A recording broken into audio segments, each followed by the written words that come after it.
one speaking to this mic, you can also pick it up and hold it in your lap.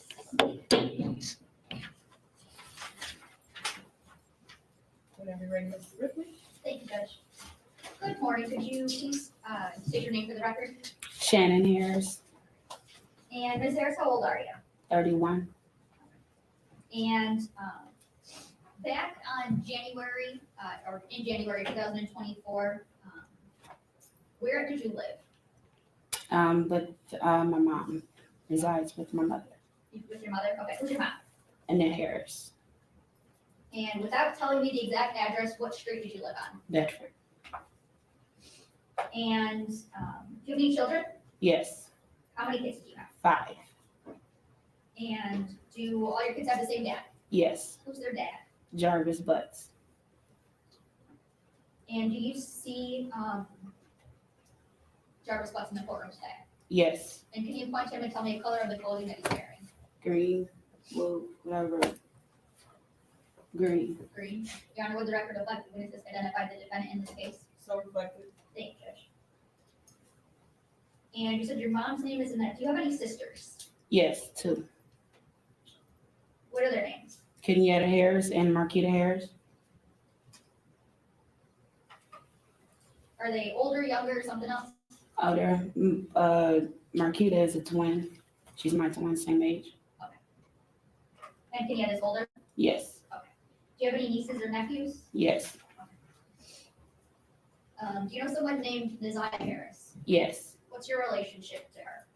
My relationship to her, she is my niece. I'm her aunt. Okay. And whose daughter is she? My older sister is Kenyatta Harris. And did you have any nicknames for Neziah? Yes, we all call her Tuda. And is that Tudda? Yes, And did Neziah ever know Jarvis through you?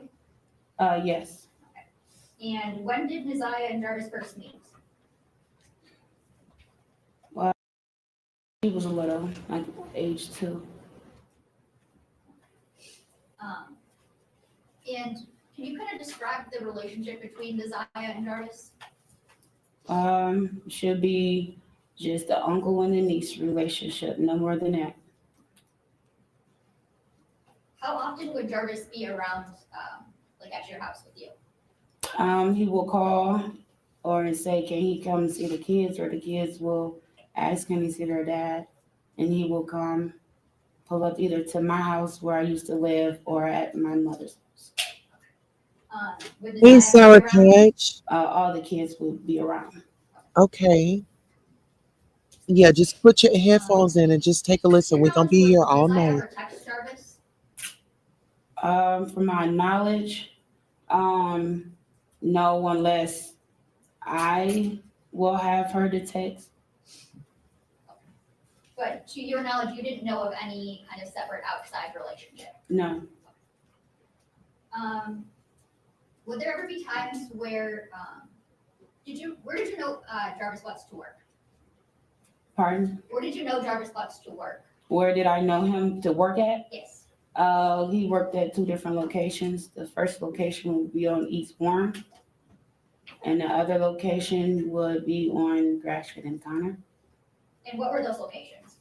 Those are the auto repair shop. Would you ever know Neziah to help Jarvis Butts at his shop? Yes, he will call me and say, hey, if I can get our daughter and Messiah to come and work up at the shop.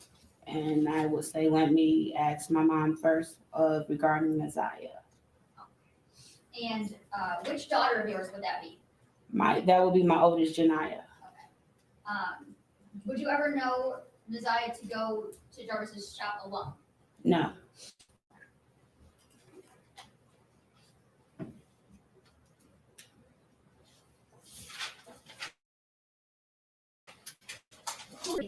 Is on or around September 26th?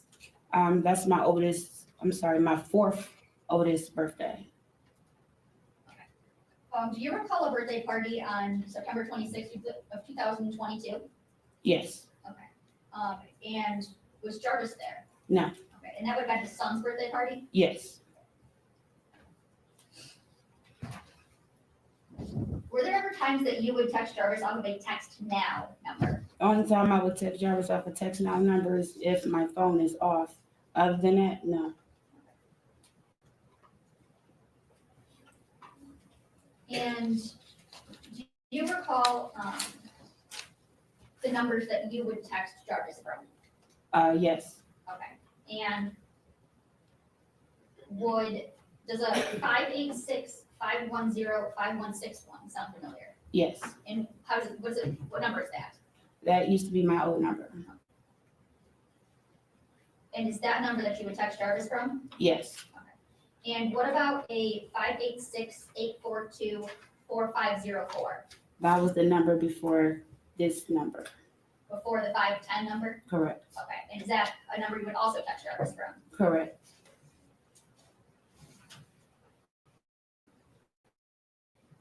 And what number did you have for Jarvis Spots?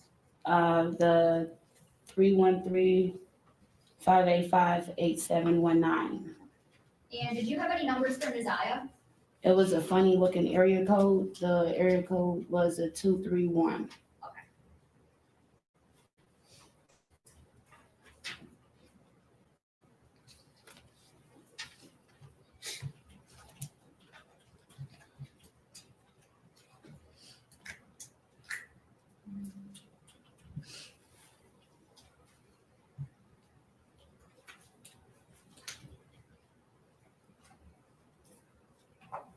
I want to show you some messages from People's Exhibit 16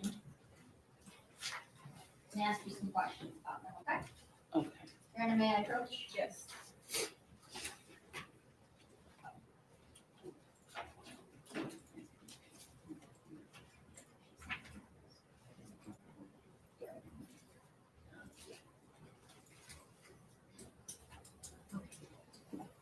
I'm going to direct you to messages on or about June 27th of 2023.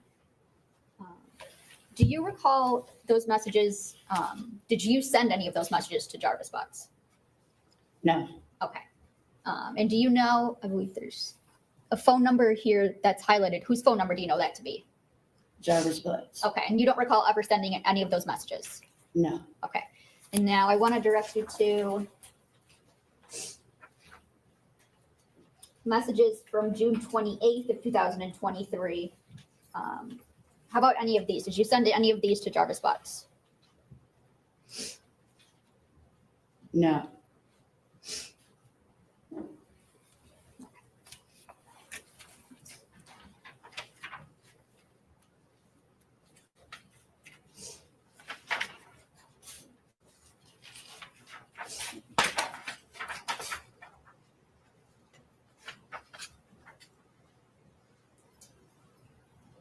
What about any messages from July 2nd of 2023? Did you send any of those messages? No.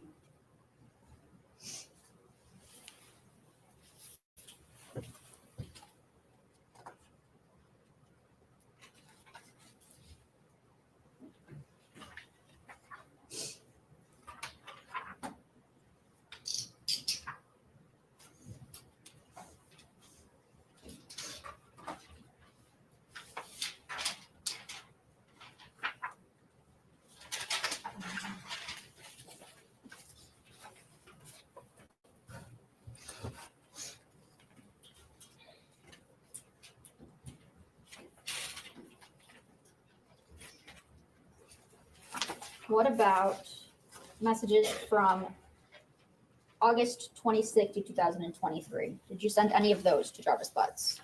I'm sorry, was that 26? August 26th.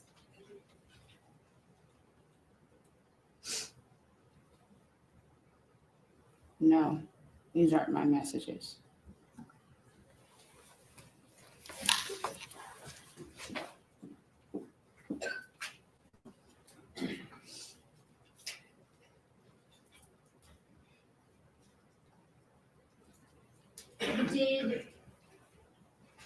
Jarvis Bunce ever tell you that Neziah texted him to meet up on January 9th, 2024?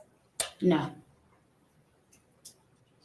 Did you tell Jarvis Bunce about not being able to locate Neziah on January 9th, 2024? yes. And tell me, how did you tell him that? I called him, he didn't answer. I sent him a message asking him, have he seen Tuda, any whereabouts? And I said no Tuda, and he responded back, oh I wow. didn't hear what you said, the last part. Last part I had, I texted him, well, at first I called him, he didn't answer. The second time I sent him a message, still no Tuda.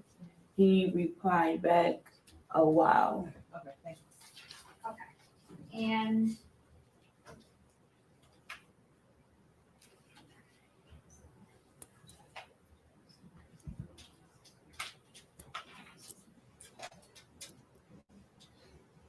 Your Honor, may I approach? Yes. And just for record references, I'm showing her what's going to be proposed, People's Exhibit 48. Ms. Harris, those text messages that you just referenced, do you see those on this page?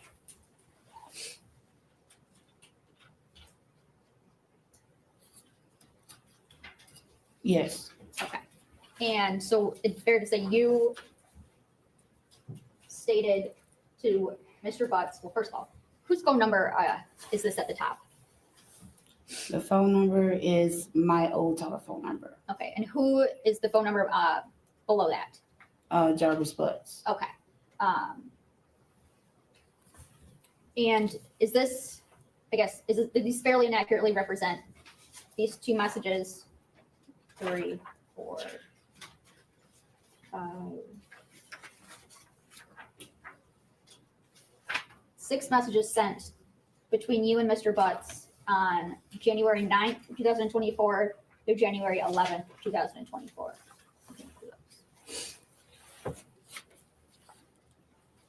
The first page is, yes, it's correct. Second page is correct.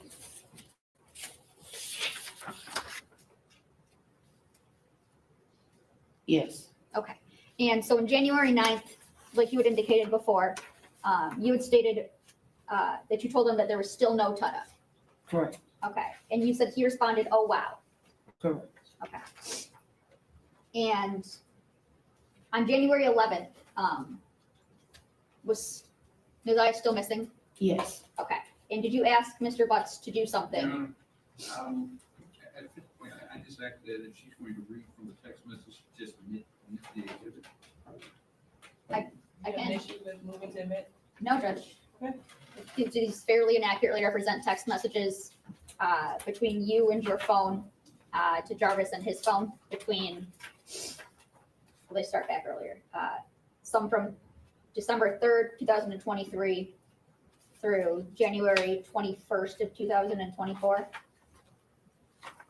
These fairly inaccurately represent text messages between Yes. you and your phone to Mr. Butts and his phone. yes, Okay. Your Honor, I move for the admission of People's Proposed Exhibit 48. No objection. Okay, they'll be admitted. Thank you, Judge. So on January 11th, did you ask Mr. Butts to do something? yes. And what is it that you asked him to do? I asked him, can he share the missing flyer on his Facebook page? Okay. And did you send him a copy of that missing flyer? Yes, Okay. And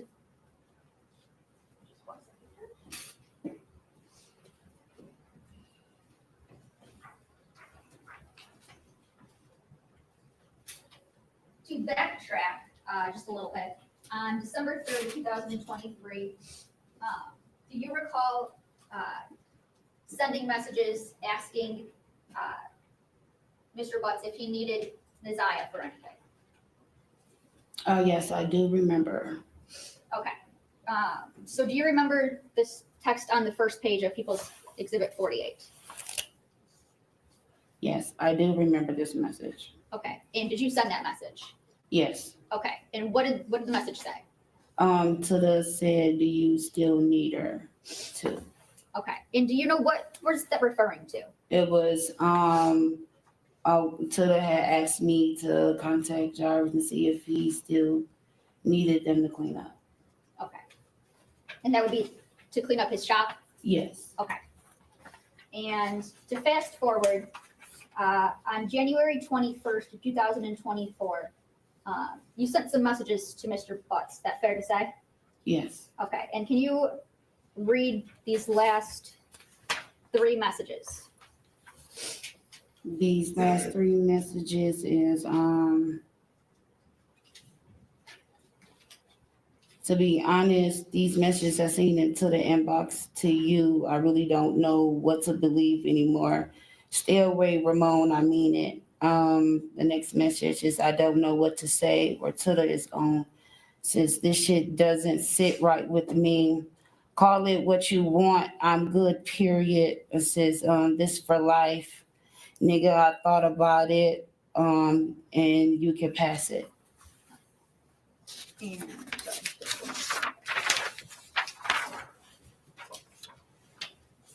And don't call me, no need to explain shit. I already see it. Okay. So you were referencing some messages that you saw in Tada's inbox. Correct. Tell me, how did you see some messages? Well, first of all, where these messages, where were they at? The day of,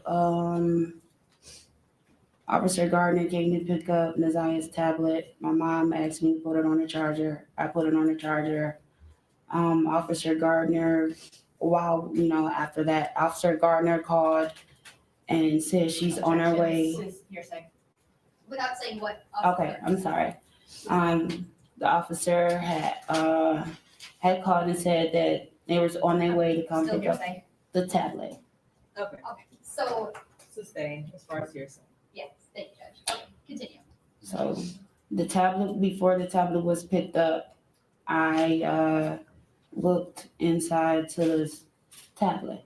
She has 2 passwords that I normally know. So one of them is referenced for her brother's birthday, and the other one is referenced from my password. So I put the first password in, it didn't work. So I put the second password in. So the first thing I went to was Instagram, which I was scrolling. And I seen Jarvis Butt's Instagram page. I clicked on his page and I seen 2 messages. Okay, and what were the messages that you saw? Who were they between, first of all?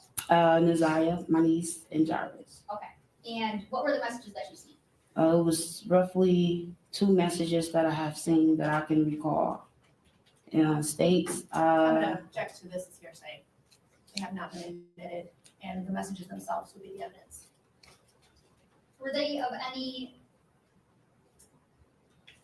the messages of a sexual nature? no, Okay, and you said you saw 2 messages. yes. Okay, did you see anything else? It was two sent pictures, but you can't really make anything out. It wasn't nothing there, but the picture was sent. Okay. What did seeing those messages, what did they cause you to do? Well, when I see no messages, I called him Who's and Jarvis Butts. Okay. Called him while he was at work, asked him, what is these messages I seen between you and my niece? And he said, what messages? Said it's 2 particular messages that states out and there's a picture. And he stated that, I don't know, on these messages, I told him what the messages were, and he said it was probably our children was messaging him. And I stated no, because I know how our children will text.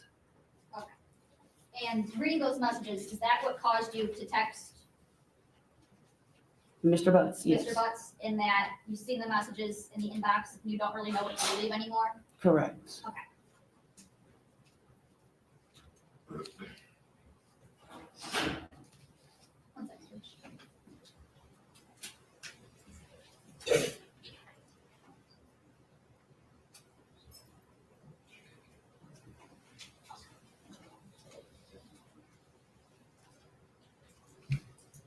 So, Sharon, I want to take you back to January 9th.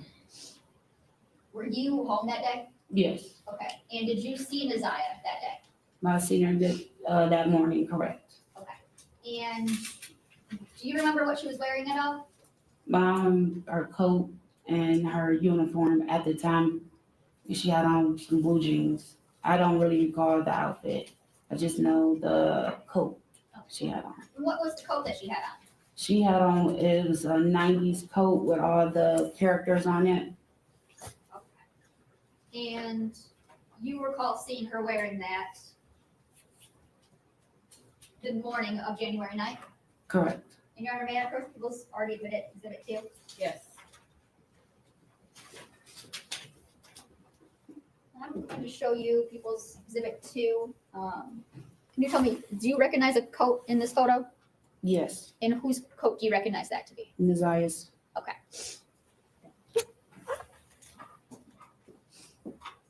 Now, after you,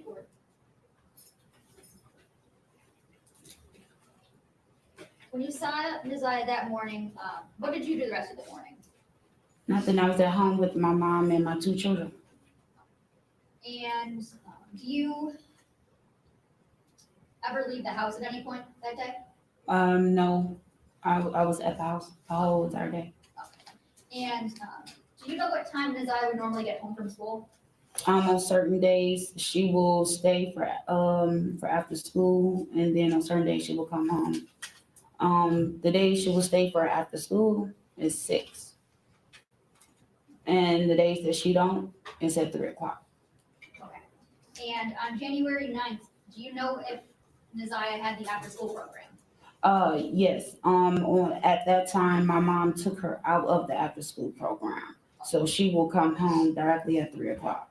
Okay. And were you home at 3 o'clock? Yes, And did you see Naziah come home? no, Okay. And did you see her come home at all the rest of the night? no, Did you leave at any point after 3 o'clock? no. Did you, yes, when Naziah didn't come home, did that cause you to experience or feel any type of way? It did. When she didn't come home is when my mom went to go pick up the 2 children from the after-school program. They knocked on the door and they had asked a question and said, Objection, sounds like hearsay. One second.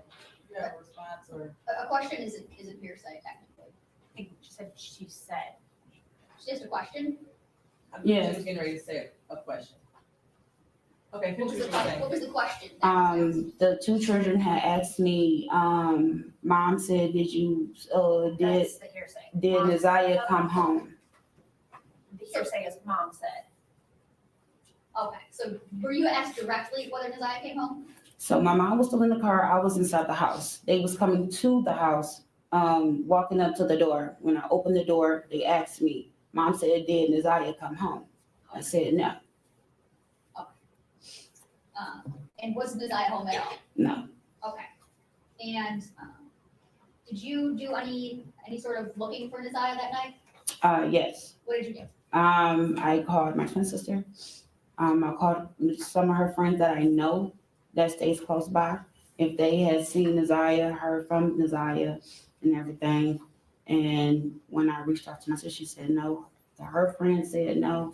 So after that, I asked my mom, did she want me to call police? She said no, she will take it up in the morning.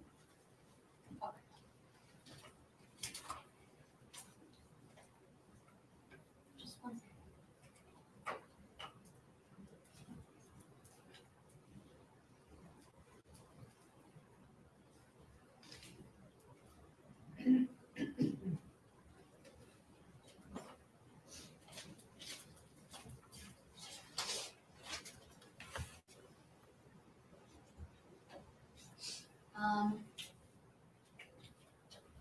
Shannon, did you know Naziah to have a pair of red and black Nike shoes? Yes. And if I showed you a picture of them, would you be able to identify them? Yes.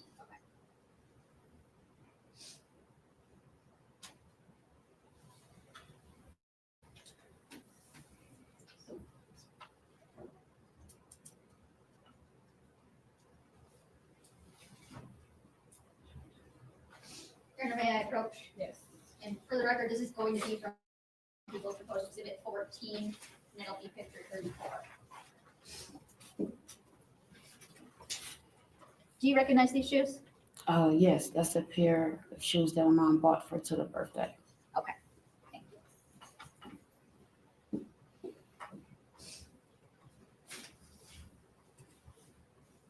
Now, back on the 9th, you said your mom was going to file a police report in the morning.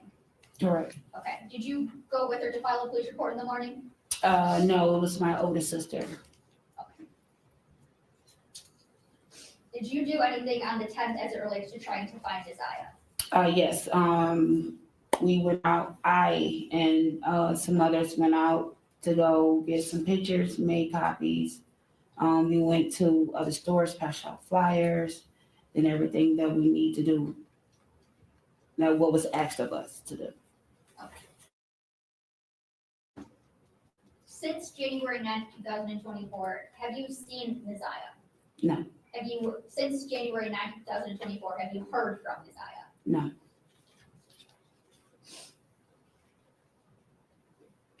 Nothing further at this time, Judge. Thank you, Judge. Ms. Harris, I also have some questions for you. You and Mr. Butts have been, or you've known him for about 12 years, Correct. and fair to say that you were in a dating relationship with him for most of that time, Correct. but towards the end, like last year, it was more off and on, fair to say, No, it was on and off for years. for years, okay. But you have 5 children with him, Correct. and this relationship that you had with him, even towards the end when it was on, it was a sexual relationship, right? Correct. Sometimes you go to a motel to have sex with him, Correct. When, yes. and that motel was the Park Creston. Or the SharePoint, There was more than one, multiples, yes. but one of them was the Park Crest. Said yes, Correct. and it said in Harper Woods Correct. on Harper. Correct. Do you know if Mr. Butts, or do you suspect that Mr. Butts has taken other women to those motels also? Correct. You do. Mm, I believe you said that you have, of your 5 children with him, 2 are girls yes. and 3 are boys. Correct. And in January of this time, well, January 2023, you were living with your mother on Bedford, correct? Correct. Prior to that, were you living in Clinton Township? Correct. When did you leave the Clinton Township home and move to the Bedford home? October 23.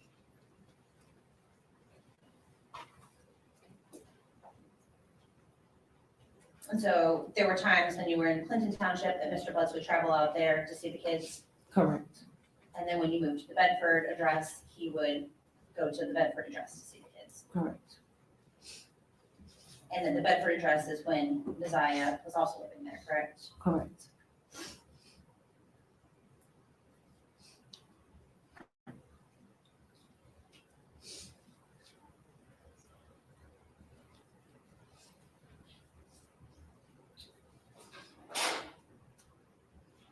And I believe you just testified that on January the 9th, you were living at that house on Correct. Bedford, and you were there during the day. Correct. And so were you one of the first people that realized that Messiah did not come home when she was expected to be home? Well, I didn't realize it until I had got a question by the other kids had asked, did I have Naziah came home yet, or have I seen her? And I said no. Do you remember what time that was in the afternoon? That was in the evening. My mom picked them up 6 o'clock. So that was about 3 hours later than she normally should have been home. Correct. Was that surprising? Yes, it was. One, we thought that she was at the after school program, but it didn't dawn on no one until my mom came back to the house and she wasn't here or she wasn't in the car when they had got in the car. And so when you all realized that she wasn't at school and she wasn't at home, was that surprising? Yes, But you didn't go to the police that night. no, She ever not returned home previously? no, this is her first time ever doing this. Did she have friends in the neighborhood that she would go visit? Yes, And you said, are those the folks that you contacted to ask? yes,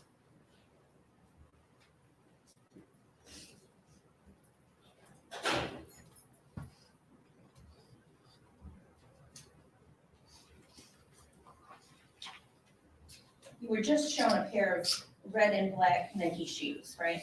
correct, And you identified those shoes as being Nazia's shoe.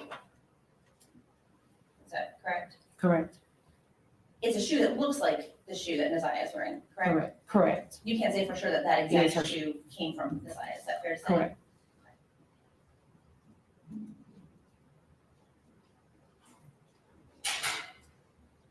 And I think you testified that very rarely would you ever use text now to contact Mr. Butts. Right. Only if your phone was turned off. Right. And that was not very often. Right. Would Nazia ever have access to your phone to use it? Yes, like she would ask, hey, TT, can I see your phone? Sure, I wouldn't mind, yes. And so would she text from that phone? Probably, yes. Did you ever notice any text from No, her on your phone? no. Did you ever notice if she had used your Text Now app? No, the only time when, I would notice something and say if me and Jarvis would, we won't be on the same page seeing eye to eye, and I will call him and he said, why you will call me, or like, why you continue to keep calling me? And I would say, I haven't called you all day or in 2 days. Then I will go ask my kids like, hey, are y'all calling your dad? Because I haven't called him. And until you looked in Nazia's Instagram account, did you ever notice anything on your phone that caused you to be concerned? No, Between Nazia and Mr. Lutz? no,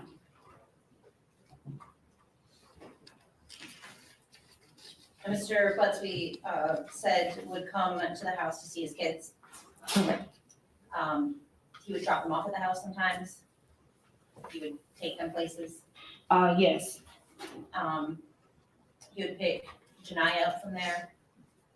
like he will, depending on like if he will pick up the kids, if I need him to pick up the kids from the pickup or drop off spot, for school, he will do that, yeah, And then take them either to Clinton Township when you lived there or to the Bedford Street address. correct. Okay. But most times he wouldn't even come to the house, right?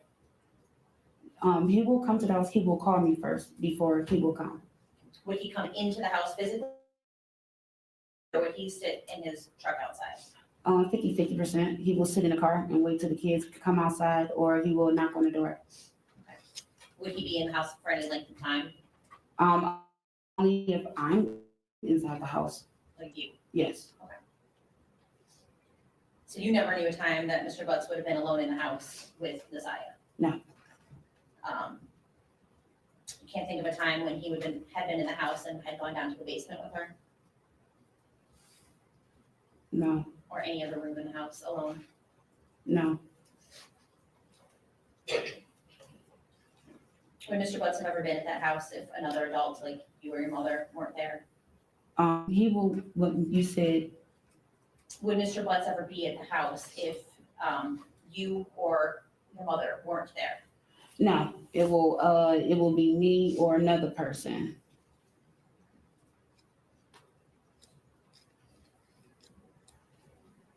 The idea that anything was going on between Mr. Butts and Nazia is shocking to you, right? Correct, You had no idea. no, You never noticed anything between Nazia and Mr. Butts that made you concerned? no, You never saw any inappropriate behavior? not at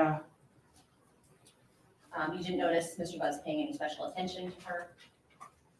no, Certainly if you had noticed that, that would have caused you concern.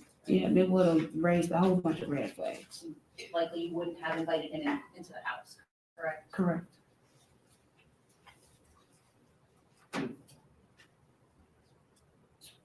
You found it hard to believe even that Mr. Butts would hurt Messiah. But I won't know, I don't know, what he will do if a person's back is up against the wall. But the thought of that was hard for you, at least at one point, to Yeah. believe, correct? Correct.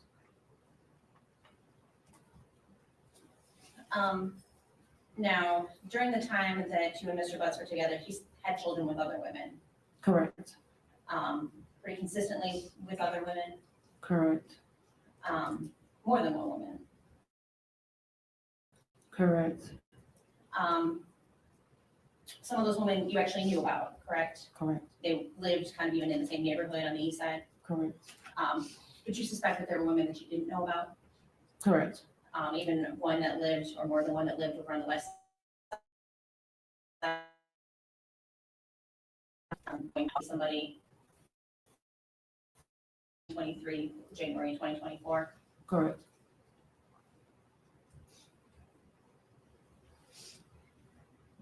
Before January the 9th, you had a conversation with Naziah about a location on Outer Drive in Belfour, Yes. and that was surprising to you, right? Correct. That's on the east side of Detroit. Yes. Did you end up giving her directions on how to get to that location? Yes. Why did you give her directions? I was just getting out the shower and just getting myself together.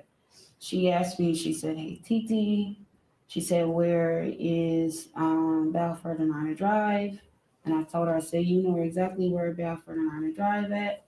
I said, "Honor Drive is right where the wine basket at." And I said, "You know where Balfour at?" And she was like, "I get Balfour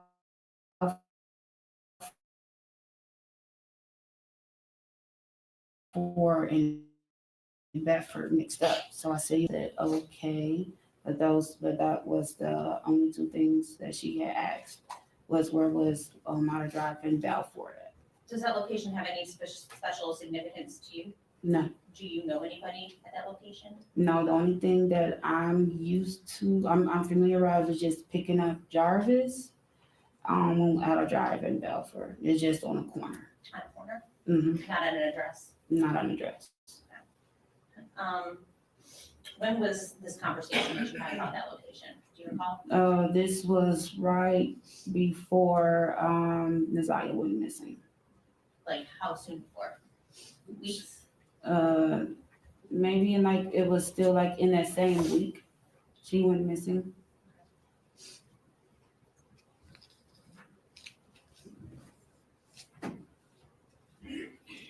Mr. Butts didn't have his own vehicle, fair to say. No, he didn't. He generally used, His female's vehicles. did you know Mr. Butts to park at one location and maybe walk to another to kind of try to remain undetected? Pretty much, yes. So would it be not out of the ordinary for you to have to pick him up at a random, or what seemed to be a random location to you? Correct. You lived with Naziah for, you said from about October until January the 9th. Correct. So you spent a lot of time around her. Yes. You knew her mannerisms, Yes. her demeanor, Yes. her moods. Yes.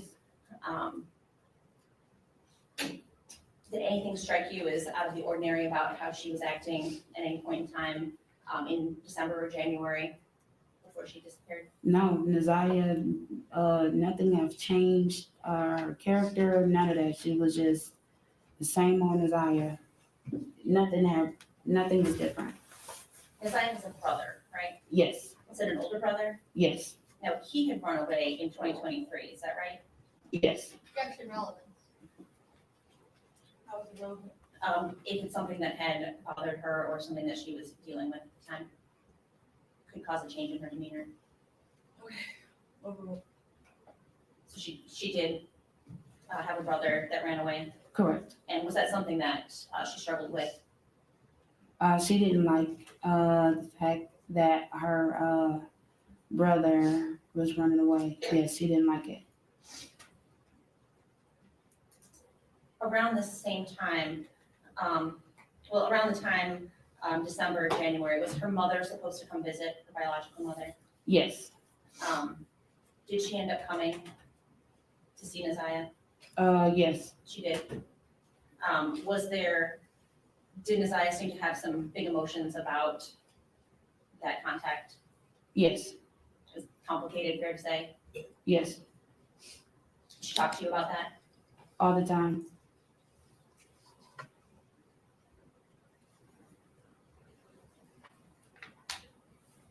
Did you notice anything? You said you didn't notice anything in a changing mood. So No. what about physically? No.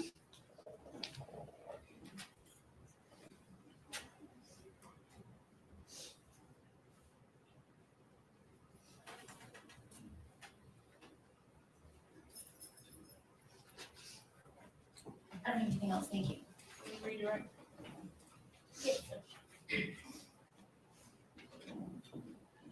Did you go to the Park Crest Inn on January 9th, 2024? Mr. No. Fox? No. And fair to say, you knew of Mr. Butts having other female friends, Yes. and even some that you didn't know about. Correct. Okay, so would it be fair to say that you don't always know, or you didn't always know what Mr. Butts was doing? No. You couldn't account for his whereabouts every minute of the day? No. Did you know him to, one of those cars that he would use, did you know him to have a white Escalade type truck? Correct. Yes. And you were asking questions about Outer Drive and Balfour. Fair to say, from what I gathered, the only connection you have to that area is Jarvis Butts. Correct. Okay, so he's the only one you would associate with that area. Correct.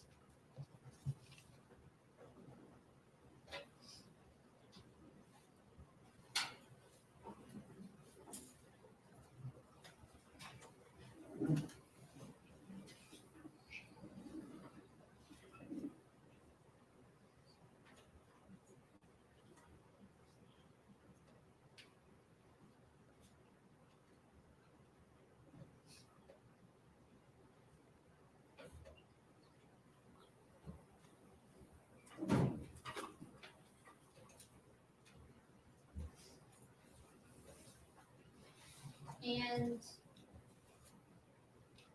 you knew Mr. Butts to have other children, Correct. okay, and you knew him to have clearly gotten other women pregnant.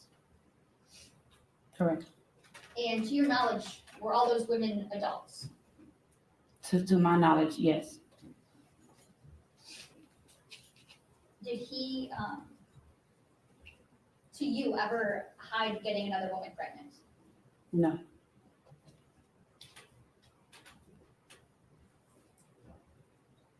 Nothing further, Rich. Okay, you are going to testify, please watch your step. Excellent.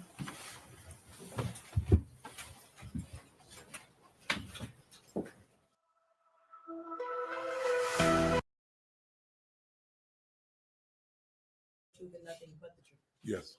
Okay, you can begin. Can you state your name for the record, sir? Derek Wolf. And what do you do for a living currently?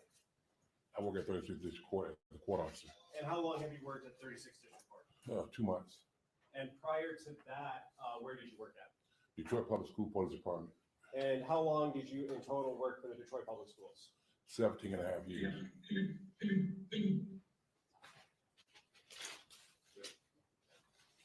You worked for DPS for 17 and a half years? Yes. And how long have you been in law enforcement in total?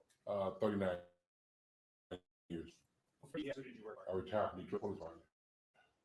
And what were some of your common roles and responsibilities at the Detroit Public Schools Police Department? We go to the school. Sometimes we talk to the kids.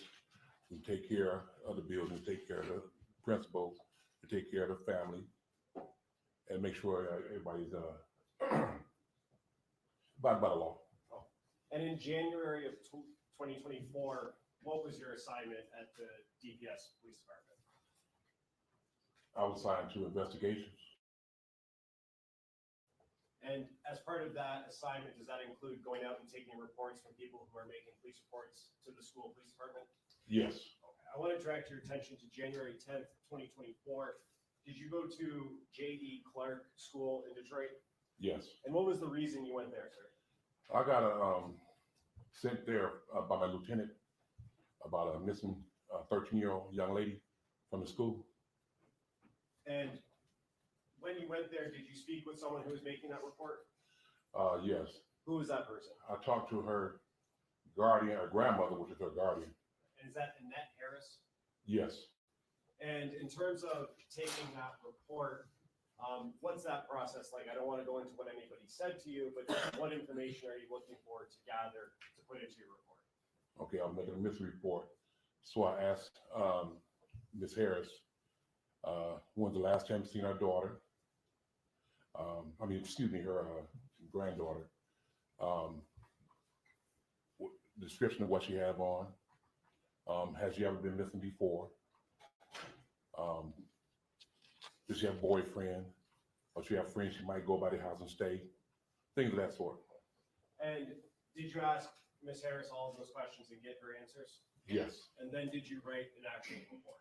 yes. After you write that report, do you have any role in actually investigating to attempting to locate? Yes. Okay, what did you do after writing the report? After I did the report, I canvassed the area looking for this young lady, although she was gone for at least 24 hours because she was missing the day before. And then from that point, we didn't find anything. So I found out the bus number that she was on. I got the video, and it shows where she got off the bus at Cornwell and 3 Mile. Said Cornwell and 3 Mile? Cornwell, 3 Mile. Okay. And from that point, like I said, we went to the house, talked to the guardian again, talked to some of the people in the house, and then we went on in and let it go from there. Sorry, just to be clear, you keep on saying we. Are you doing these things with a partner? Yes, And who is that partner? Adele Gardner. Okay. Judge, may I approach? Yes. Approaching with what's already been admitted as People's Exhibit 2. Do you recognize that, sir? Yes. And what is that is contained in Exhibit 2? The school bus. And is that a still shot from the video that you pulled or that you received? Yes. Okay. And that's the bus that you identified that Neziah Harris was on? Yes. Okay.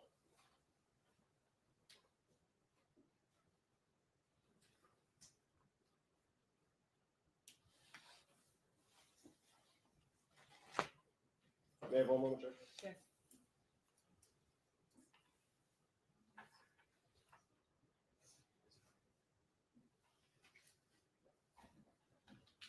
I have another, Judge. Okay, cross.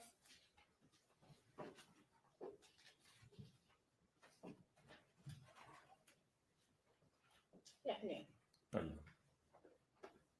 Mr. Wolf, you were dispatched to the J. Clark School because you're an investigator for DPS. I was not dispatched. The lieutenant came to the office and told us to go by the school for the missing. Oh, so you were requested, your presence was requested at the school. Yeah, from my lieutenant. You don't have an office within the school, No, so you're not like the school resource officer per se. no. Okay. And you said you met with Ms. Annette Harris on the 10th, Yes, and that's in January of 2020. January. But that was early in the morning. Around between 11 and 12. So school was in session at that time. Yes. Did you speak with the teacher who was in Neziah's classroom on the 9th of January? No. Did you speak with any of Neziah's known friends? In the investigation, yes. You did. Who did you speak to? I can recall that. Did you write them in a report? No, not in this report. Okay, so you spoke with folks, but you didn't record their names? I recorded it probably on my run sheet, but not inside the missing report. And you didn't take statements from anybody, Not at the time. ever? No, Okay. Did you speak with anybody else at the school about Neziah, either on the 10th or any time after that? Only other chance I talked to the guardian, which is the grandmother, and a couple of students. A couple, Yes, okay. Do you know how many? a couple too. Two, okay. Just want to make sure we have the same definition of a couple.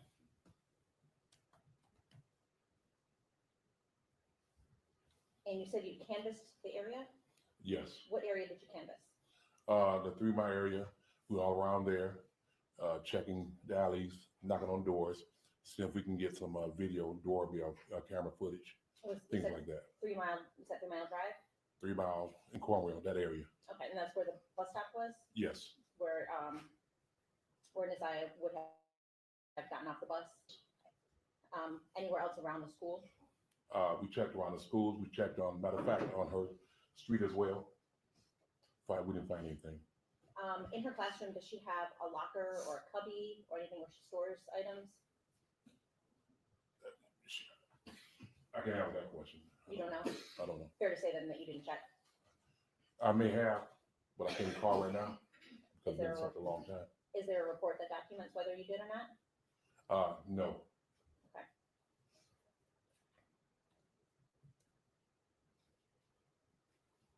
And after you did the canvass of the area of 3 Mile Drive in Cornwall, what else did you do? I went back to the station, advised the lieutenant of what we came up with, Which was what? which was I talked to the parent, the grandparent, talked to a couple of students. We didn't find anything from doing our search of the area. So did you do anything else in regards to investigating? No, I did not, because I was getting ready to retire, so I was done. Okay.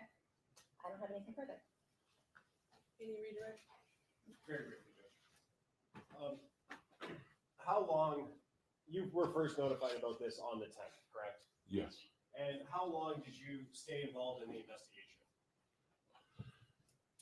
That day. Okay, so your activities that Ms. Quick asked you about contained, all happened on the 10th of January? Yes. What happened to the investigation after the 10th? If someone else's investigation would have took over, besides me, because once again, I was leaving. But I gave all the information that I had along with my run sheet as well. So It was From passed that off to another investigator? yeah, it would be, yeah. Okay, and then are you aware of what happened after that? No. And you said that on the 10th, your lieutenant came in and asked you to go to J.E. Clark? Yes. And who is your lieutenant? At the time it was George Harris. I know you're pretty good. I just clarification, you said you were leaving. Are you mean leaving DPS or leaving Yeah, for the day? retiring. Okay, thank you. Any questions based off of my question? No, Judge. Okay, you are all done.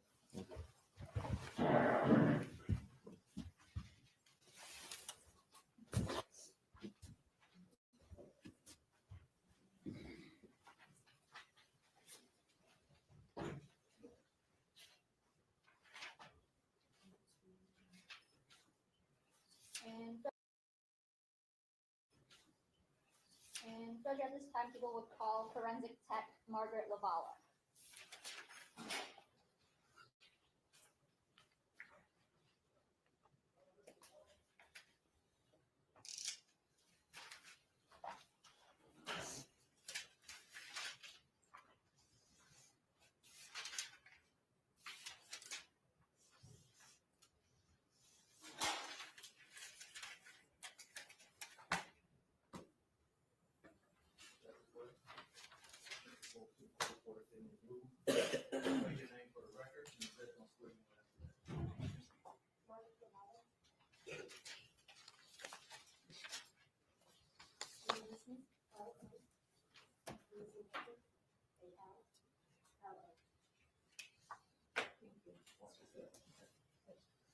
Raise your right hand. You swear to tell the truth, the whole truth, and nothing but the truth. Yes, ma'am. Okay, watch your step on up the stairs. Thank you. Don't speak to the mic. You don't have to pick it up and hold it in your lap. Whenever you're ready, Ms. Wilson. Thank you, Judge. Good afternoon. Could you please state your name for the record? Margaret Lavala, And where are you employed? Currently, I'm employed with the Macomb County Medical Examiner's Office And when did you start there? in July of 2024. And before starting there, where did you work? I worked with the Detroit Police Department as a forensic technician. Okay. And how long had you had that job? I was there for about 6 years. And what, as a forensic technician, what are your roles and responsibilities? We would respond to scenes in the city of Detroit. We would take photos, collect evidence, search for evidence, and then compile a report based on our findings. And I want to take you back to March 14th of 2024. Were you working with Detroit Police as a forensic tech at that time? Yes, ma'am. And were you working alone or with a partner? That day I was working alone. And I want to take you to the area of 7 Mile and Berg. Is that in the city of Detroit? Yes, ma'am. And were you dispatched to that location on March 14th, 2024? Yes, it was. And what is it that you did at that location? At that location, there was a wooded area just south of 7 Mile to the west of Berg, and we searched that wooded area for evidence related to a potential missing person. And what is it that you did when you searched? I'm sorry, what was that? What is it that you do when you search an area? We will canvass the area in an ordered fashion, myself along with the other officers that are on scene. We are looking for things that are out of the ordinary or might suggest that something had taken place at that location. And did you know what you were looking for at that location? We were looking for clothing and shoes. And did you take any photos? I did. And did you collect any evidence? I did. Okay. And I want to show you, may I first look at Proposed Exhibit 14? Yes.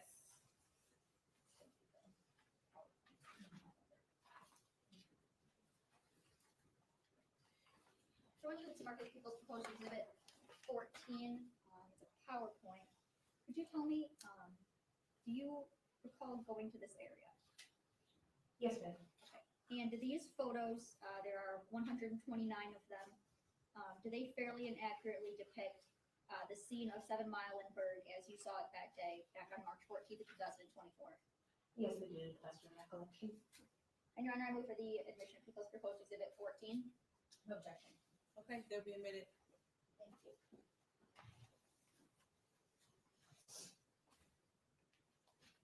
Did you end up finding any evidence? Yes, ma'am. What evidence did you find? We collected a pink jumpsuit, like bodysuit style, and then a black hoodie that had a pair of white headphones in one of the pockets, some gloves, a towel, and a pair of red, black, and white gym shoes. Okay. And Your Honor, may I publish? Yes.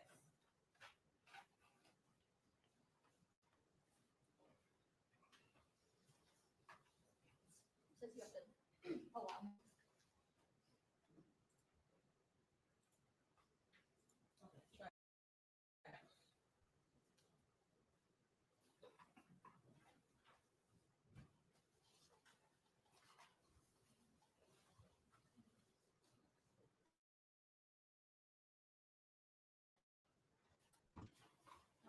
And what, so this is in People's Exhibit 14, this is gonna be photo 2. What is it that we have here? So this is the photo card that we would take at the beginning of processing any crime scene. It includes the date, the time, the location that we are responding to, as well as who is the current officer in charge that ordered us out to that location. As well as my name, the code that I'm working, and the report number that is assigned to that case. Now I'm gonna not go through all 129 photos here. I'm gonna show you some that I want to reference.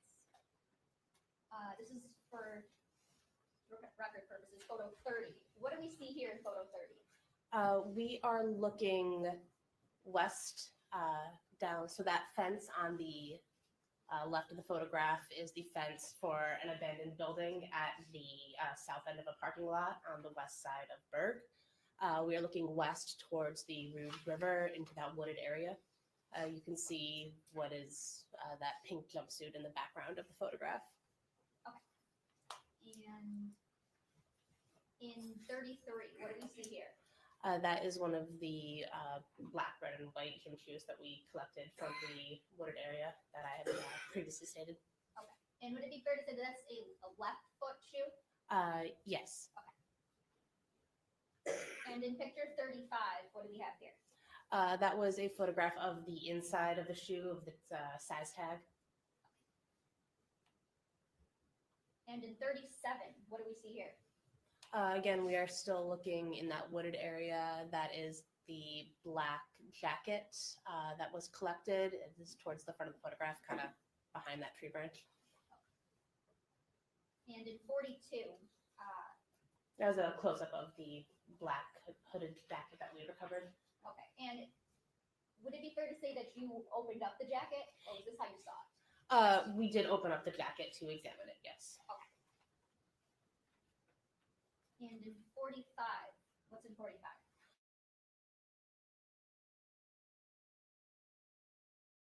Jackets. What's inside the pocket at that point, or no? That photograph, I believe there's a paper and might be the pair of headphones.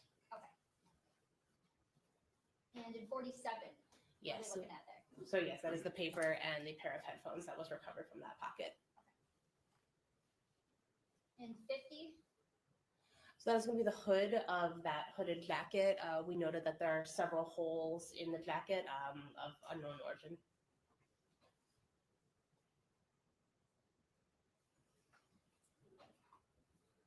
yeah, in 52, what do we see here? Again, we are looking into the wooded area. You can see that pink jumpsuit that is stuck in the branches of those trees. And in 63, Again, a closer shot of that pink jumpsuit. in 78, what do we see here? That is the right foot of the red, black, and white shoe that was recovered that was located in the trees near that jumpsuit. Okay, and is that fair to say the right foot? Yes. And 79, what do we have here? That is a photo of the inside tag of that shoe to show its size. And in 88, That is the pink jumpsuit that we recovered. and 89, That's a photo of the size and the label of that jacket. That jacket jumpsuit. and in 120. That is a photo of the Rouge River. So how close was the Rouge River, I guess, to the area that you were searching? So there was a large parking lot just off of the west side of Berg, and then there was an embankment leading down to the river. I would say less than 500 feet. What condition was the evidence that we just saw in the photos? What was the condition of it? It was wet. It was dirty. It was currently raining when we were out at that scene. So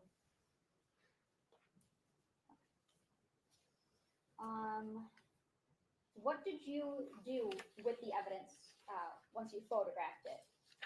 once it was photographed, we collected it. I collected it and took it from the scene. The items that were wet, we then brought to the Detroit Police Department evidence garage, where we have a drying chamber so that that evidence could be dried in a safe, secure, and way so that any type of DNA evidence could be preserved. And then once that evidence was then dried, it was packaged and processed and submitted to the DPD property unit.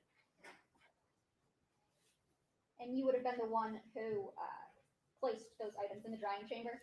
Yes. And are you also the one who placed them on evidence afterwards? Yes. Nothing further, Judge. Mr. Frost? Thank you.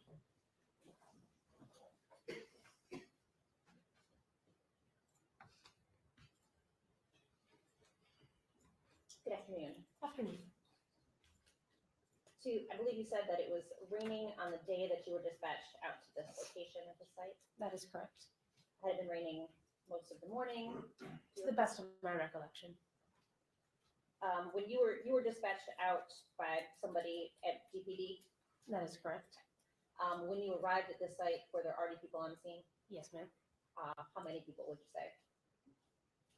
Approximately 10. 10? Were they all Detroit police officers, or were there other people there as well? Everyone that I spoke with was with the Detroit Police Department. But could you say for sure, certain that everybody there was DPD? No. You were notified prior to leaving, or when you got there maybe, what evidence or what items you were actually looking for? They told us we were looking for clothing. Were you under the impression that somebody had seen something and wanted you to come out and photograph it and tag it? Yes, Okay. So you weren't the first person out there to see it. that is correct. Do you know who originally had seen the items? I do not. So you didn't speak with anybody about where they initially located them? I spoke with the officers that were at that scene, that called me out to that scene, and they directed me to where that evidence had been located. But you can't say for sure where the items were located before you had gotten there, fair to say? Correct. Did you see anybody else handle those items? No, But again, you couldn't say for sure that nobody did. I can't say what happened before my arrival on the scene. One of the items was a black hoodie, right? That is correct. Fair to say that it appeared pretty weathered. Yes. I think the report notes that there's like spider webs on it, Yes. some detritus leaves, that kind of thing. Yes. There was also a pink bodysuit. That is correct. Now, that was not on the ground, correct? No, That was in some branches a distance away. that is correct. About how far away were those two items from one another? Not that far, but I couldn't give an estimate right now of distance. Okay, yeah, I don't want you to guess. Fair to say that the jumpsuit didn't necessarily appear similarly weathered to the hoodie? No, it did not. It did have some like, dirt or stains on it, It did, yes. but it wasn't quite as weathered, I guess, same word I could use. I would say so, yes. So you collected the items. Mhm. When you did so, did you wear disposable gloves? I did. Did you wear a new pair of gloves for each item that you collected? I did. And each item went into a separate bag? That is correct. It's got its own tag, Yes. and then you yourself drove them to this evidence garage? Yes. Now, this evidence garage, where is it at? It's located at 11631 Mount Elliott in the city of Detroit. And you yourself checked them in at the garage? Yes. What is the process for that? So it is placed in our evidence tracker system, and there is a label in there to say that it is at the garage for drying. So it was noted that that was where it was going to be. The drying chamber is in a locked room, and then the chamber itself is also locked. So the key was acquired from my sergeant, my supervisor, to get into that room. The items were then hung up in a way that they were not touching each other. They did not come into contact with each other during the drying process. Then this chamber was locked back up. The door to the room was locked, and the key was returned to my supervisor. Then after 24 hours, then I returned to then collect that evidence, where it was all packaged individually in their own bag, and then that was then taped, secured, and turned over to property.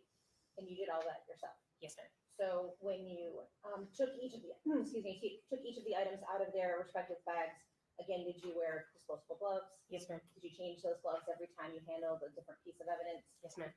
And then when you recollected them, you put them in fresh bags? Yes. And you again used disposable gloves? Yes. And did you use different ones every time you Yes. handled each item? Yes, ma'am.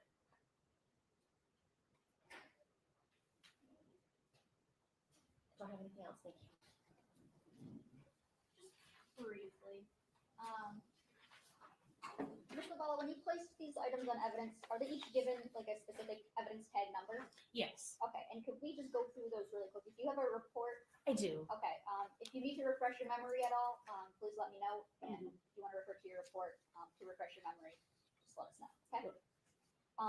So for the red, black, and white Nike gym shoes, those were placed in evidence. Yes. And do you recall what tag number they were? Can I refresh?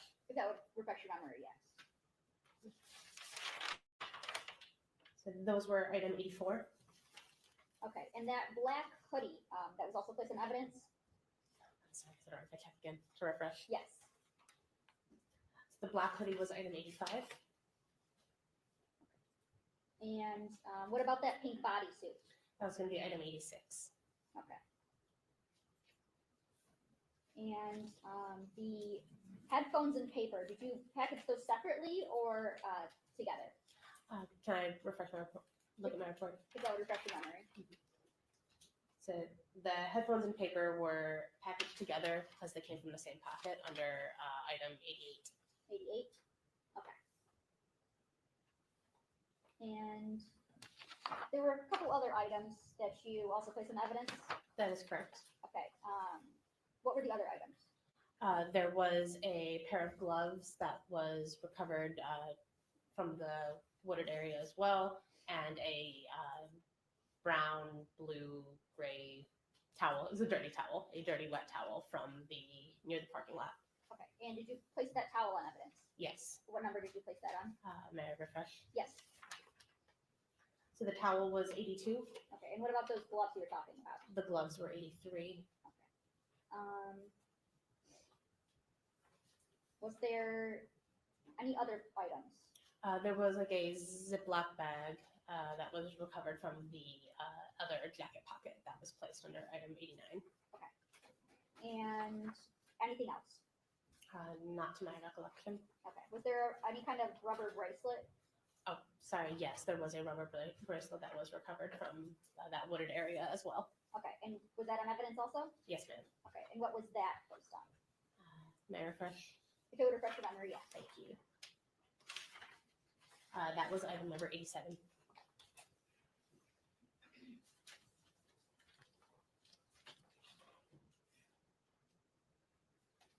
Nothing further, Judge. You were all done testifying. Thank you. Thank you, ma'am.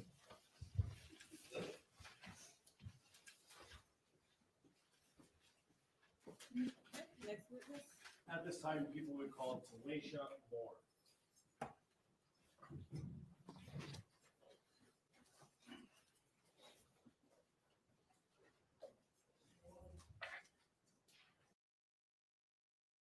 You ready, Ms. Worthy?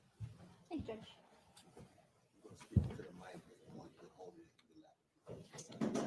Okay. Good afternoon. Could you please state your name for the record? Tijuana Butts, And how old are you, Ms. Butts? 46. And do you know someone named Jarvis Butts? Yes, And how is it that you know him? he's my brother. Okay. How old is Jarvis Butts? 42. And do you know his birthday? Yes, When's his birthday? November 21st, 1982. And do you see Jarvis Butts in the courtroom today? I saw him walking in. Okay. And can you point to him and tell me the color of the clothing that he's wearing? He has on, I believe it's dark green shirt. He's sitting behind the lady to the side of you. And Your Honor, with the record reflected when it says identified the defendant in this case? So reflective. And just to be clear, you said I saw him walking in. You saw him when you were walking in or when he was walking in? When I was walking in just now. Thank you. And Ms. Butts, where did you know Jarvis to work? He worked at a shop on Warren and F, called Frank's, and then he moved to a shop on Hopper and Connors. I don't know the name of it. And Ms. Butts, do you remember talking to Detroit police back on February 26th of 2024? Yes, And what's the reason that you went and talked to Detroit police? I had reason to believe that I saw Naziah the day she went missing. Tell me about that. what makes you believe that you saw Naziah on the day she went missing?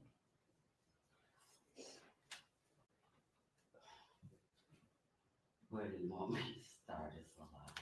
So from the very beginning, where is it that you think you saw Naziah? At the shop on Harbor Encounters. Okay, and whose shop is My brother Jarvis Butts and his partner. it? Okay. What's the reason you were at your brother's shop that day? Something was wrong with the car that I was driving, and I just needed him to check it out to make sure it was safe for me to drive. Do you recall about what time did you go to Jarvis's shop that day? About 4 p.m., give or take a few minutes. Okay, and around what time did you leave? Somewhere between 6 and 6:30. Okay. And what is it that you noticed while you were at the shop? So it's a two car like garage. So I was sitting outside of the shop in my car because they were working on another car on the inside. As I sat there for the time that I was there, I kept seeing a little girl get in and out of his truck, going to the gas station and going back to his car. Okay, so I'm gonna stop you right there. Whose car are we talking about? My brother. Okay, and what kind of car was it? Cadillac Escalade. Okay, do you remember what color? Kind of like a pearl white, off white cream color. Okay, and you said you described this as a two garage shop? Yes. Okay, and I want to approach with people's exhibit 7. Okay. Now, Ms. Books, do you recognize what is it we're looking at in people's exhibit 7? Yes. Okay, what is that? That is the shop. Okay. Right in the middle. And where at were you parked when you saw someone getting in and out of Jarvis's truck? In front of the car doors, well, the garage right here. I was parked facing, I don't know what direction it is, but going towards Gratiot. I was like in front, but outside. Okay, so you were kind of parked parallel with the road? Yeah. Okay. Can you draw a T where your truck was? My car? Yeah, your car was. Yes. And then put an arrow the way you were facing.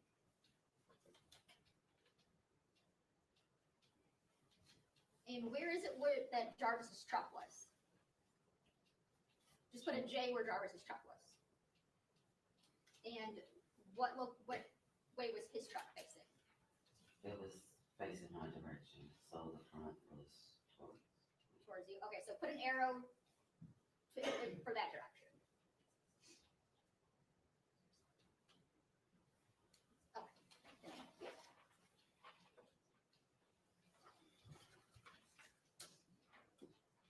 Now, do you get a look at this little girl that you see getting in and out of his car? I saw her, as she was walking. I never saw her face. Did you see any clothing? I did. Okay. Did anything about the clothing stick out to you that you remember? I just remember her having on a colorful jacket. Okay. And what door, which side do you remember seeing her getting in and out of Jarvis's truck? Or did it change?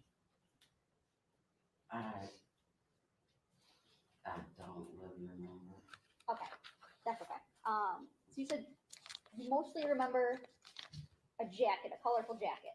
Yes. Okay. Now, I'm going to show you what's marked as People's Exhibit 2, which is already admitted, and People's Proposed Exhibit 10. You understand my approach? Yes. Handing you what's marked as People's Exhibits 2 and 10. Okay. Do you recognize anything in those photos? Yeah. Yes? Yes, What is it that you recognize? right here, this jacket. And for the record, you're pointing up in channel 1, and you recognize this like pink colorful jacket? Yes, Okay. And that's in People's Exhibit 10? Your Honor, I would move for the admission of People's Proposed Exhibit 10 as Exhibit 10. Is that a fair and accurate depiction of the jacket that you saw that day? yes, Your Honor, move for the proposed People's Exhibit 10. Any objection? No objection. Okay, it'll be admitted as People's Exhibit 10. Okay. And in People's 2, is that also, where is the, what you recognize People's Exhibit 2?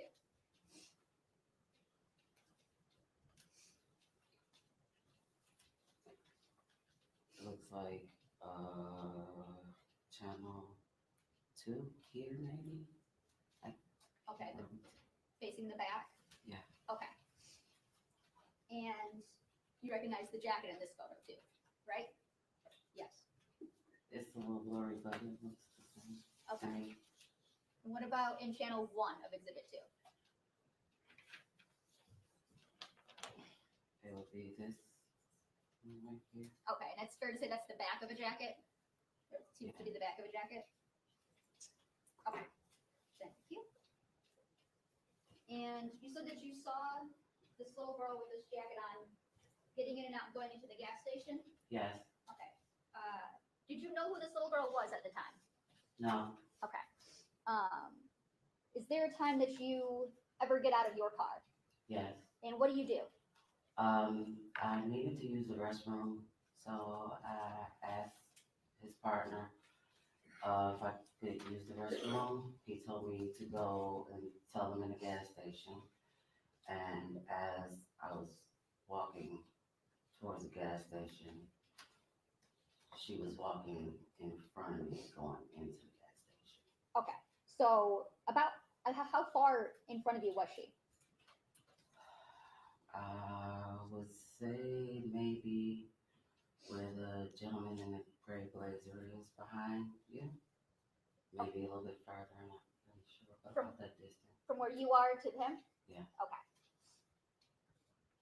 Now, boy, I'm really bad at estimates. 20, 25 feet? Yeah, I would agree with about 20, 25 feet. And you said you never got a chance to see this little girl's face. No. Was there anything else about her that you can remember?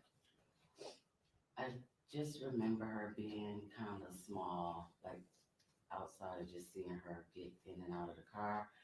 When I was walking towards her, I was like, she's tiny, and I just remembered the coat. Okay. Tiny, like in what way? Like tiny, skinny, short? Kind of skinny and short. Okay. And did you ever ask Jarvis who the little girl was? Yes. And what did he tell you? He told me, and I can't remember if it was this exact word, or he said it's my partner's niece, or he said it was King's niece. Okay, but you knew who he was referring to? Yes. Okay. Did you think anything of it at the time? No. Okay. And what is it that made you think something? Was there a time where you thought something different? Yes. Okay. And what is it that made you think something different? I received phone call, well, a video call from one of his kids' mom, and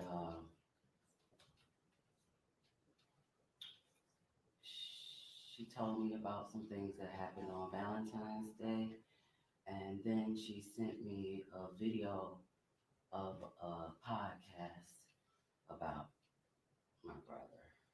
Okay. And what did you do as a result of receiving those things? I called Shannon and I asked her for Sergeant Jones' phone number. Okay. And who's the Shannon that you called? His kid's mom. Shannon Harris? Yes. Okay. Do you do anything before you go and talk to Sergeant Jones? Yes. Okay, what is it that you do? Okay, so after having a conversation with Shannon Harris and his other kid's mom, I was informed that his partner King, I guess something happened where the Objection, this is hearsay. There's not a statement yet, Judge. Being informed. I'm not sure what she's even about to say. Okay, just to the extent that it's informed of someone else's statement. You might have to object in a couple moments. You need to speak up, If you could stand up and please. make your objection. Yes, just objecting to the fact that she was informed of something. It appears this might be hearsay, but we'll Okay. see. Could you finish what you were saying? I don't know where you were going with this. I'm trying to remember where I left. Okay, so after talking to Shannon Harris and his other kid's mom, I was informed of some things that had taken place, I think Valentine's Day. So they told me that his So partner objection. King, Okay, so That at this is- point, this is hearsay. They told me in the lack of personal knowledge the things that she was informed of. can I finish? 1 second. What? What is an objection? I'm Everybody- sorry. The witness Sorry. has to stop talking. So based on those, do you go and talk to someone else? Yes, Okay. Who do you go and talk to? his partner King Okay. And where is it that you go and talk to King at? at the shop on Harbor Encounters. Okay. And without telling me what King said, kind of describe what was your conversation about? Well, I went to see what happened, and what was going on. During that time, I told him that I had never seen any little girl at my brother's shop besides my nieces, outside of the little girl that I saw getting out of his truck that day. Okay. And you told this to who? King,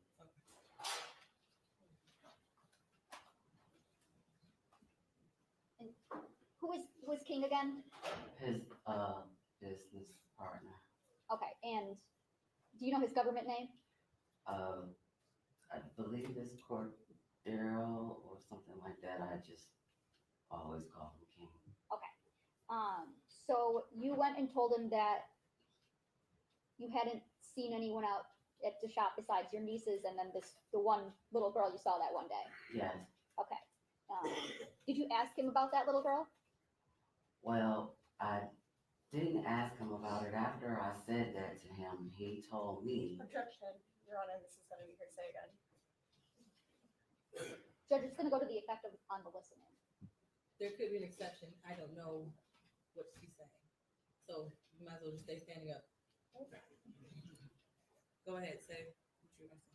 After I mentioned to him that I had only saw my nieces and one particular little girl, he then told me that that was Naziah that I saw that day and I was there. So I would object then, given now that she has testified to that it is hearsay, and that it is being introduced for the truth.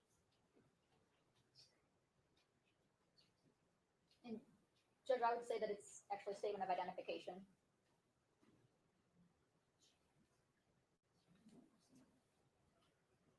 So this is not an identification that she personally made, she's just being told. I mean, she saw Naziah that day, so it's. She didn't know who it was, I mean, she had no idea who this was, that's She not didn't know her who she was. identification. So it is hearsay. Okay. So without saying what King said, were you informed of anything about a little girl that you saw on January 9th, 2024? Yes. Okay.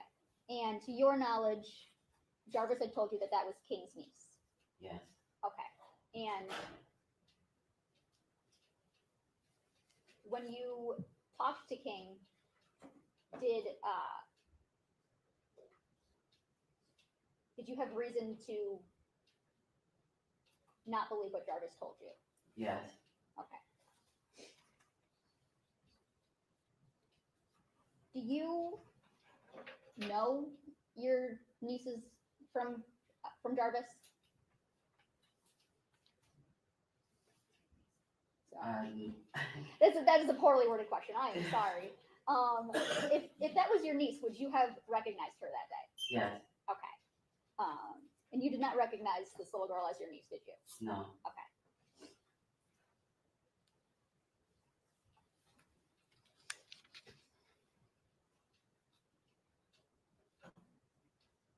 What is it that you did after speaking with King that day? I called Shannon Harrison. I asked her for Sergeant Jones' phone number. Okay. And did you eventually talk to Sergeant Jones? Yes, Okay.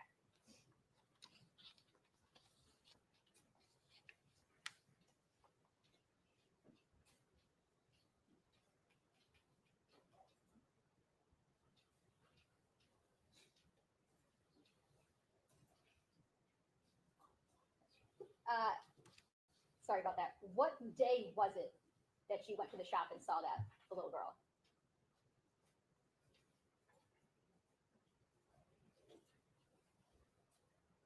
can I ask you a question? I didn't remember the exact day at that time. Okay. What is it that makes you believe that it was Messiah Harris that you saw on that day?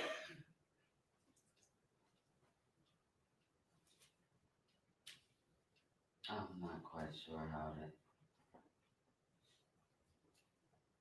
answer what you're asking me, like, That may be a poorly worded question. I'm sorry.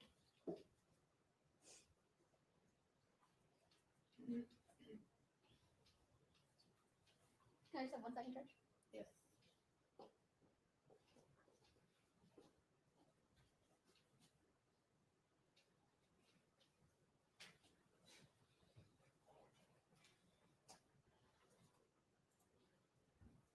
Ms. Butts, did you come to learn of the day that you had gone to Jarvis's shop by going through the locations on your phone? yes, Okay. And that's the date that you don't remember off the top of your head right now, but it is revealed in your phone locations? yes. Let's see here.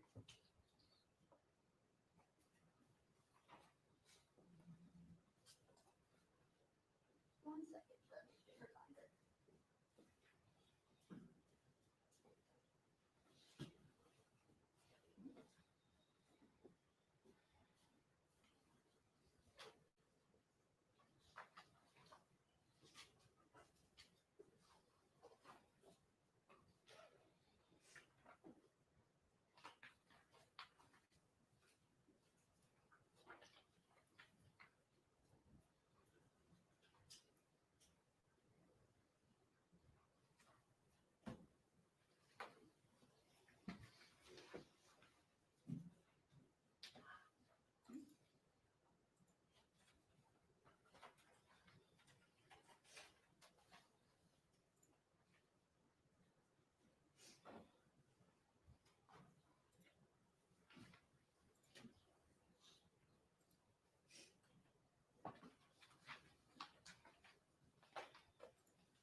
When is it that you went through your phone locations to determine the date?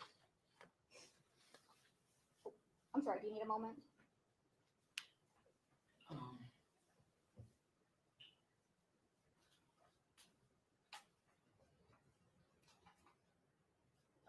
I believe February, I think the 24th or the 26th. I can't remember the exact date. Okay, that's when you would have went through your phone to find those? Yes, Okay, and did you also go through that in your interview with Sergeant Jones? yes, Okay. And did you give Sergeant Jones permission to look at your location data? yes, Okay. And your phone kind of extraction in general? Like to go through your phone for the data? yes. Okay.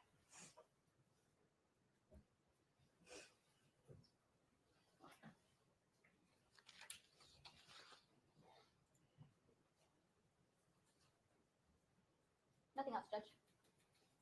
Thanks, Chris.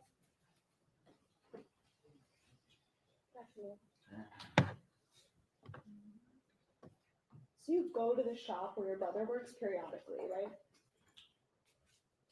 From time to time, yes, You've been there prior to the day we've been talking about today, yes, a couple times at least, yes, and you've been back there after.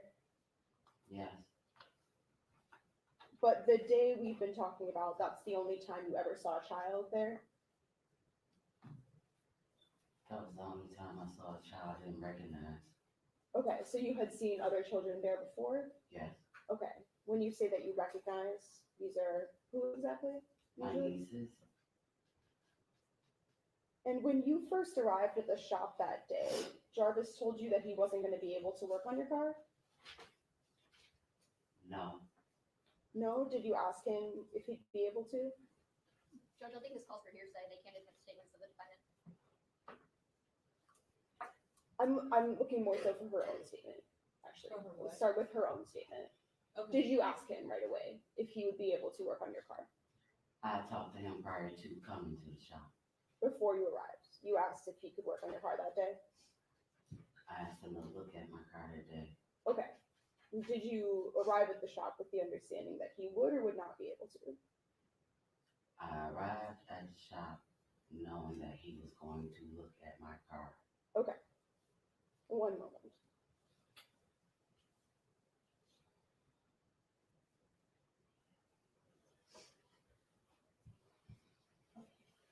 And was that via text or call or some other way? Probably a video call. Okay, so a video call a little bit before you headed over? Earlier in the day, maybe. Okay. I'm not sure exactly what time. Okay, so that's how you decided that you'd go over later. He told me I could come. Judge, this is kind of all calling for hearsay in a backyard way. The response is hearsay. Not Yes. that you necessarily asked for it, but it's hearsay. Sure, we can keep it just her own. So to be clear, we don't need to talk about what he said to you, but you did a video call to him. And in that call, you asked if he could work on your car. You Right. keep saying work on my car. I said look at my car. Okay, look at your car, but you asked him personally in a video call. Yes. And that was maybe that morning. I don't remember what time of day it was, but it was before I went to him. Okay, thank you. Okay, and as you were saying, this day, I think you said you saw some other children there at other times, but this particular child, you only ever saw this child on this particular day. Yes. And the whole time you were there, from your testimony and from that police interview, you said that you never saw her face. Yes. And then you did also see some news stories about this case. Yes. Yeah, in the podcast that you talked about. Right, there were some podcasts. I had already saw her on the news, but I did not know who she was. Sure, but that was by seeing those stories, that's how you started to think. Well, I was sent the podcast after some other things that was told to me. That's when I received the podcast. So initially, between the day you were at the shop, right, and then until you started to see that news, at first you didn't make this connection that maybe she was anyone in particular. Not at all. Okay. And then through seeing that news, those podcasts, that's when you started to think she No, was. that's not the reason why I thought that. No, but that's the timing, or it's not? I guess you could say that. That's when you started to, at least when you saw those things, that's when you started to wonder. I was wondering before I saw the podcast. Okay. In your police interview that you did, did you tell them that at first when you saw the news, you didn't really make a connection because of not having seen her face? Yes. Okay. So that interview was on February 26th, 2024, right? And you were having some trouble remembering some of the specific details from January 9th at that point? Not so much as remembering maybe the order I remembered it in. Okay, were there some times at least though when you were asked some questions and some details that you had to say, I can't remember some things? I can't remember now. Okay. And would you agree that at least Like, when it, it's vivid, okay, I I would just say, probably did. I guess it would be safe to say because I didn't know. okay, so you think it's safe to say that at that point in time, there are at least some details you were having a hard time, some questions you couldn't answer? I can't disagree.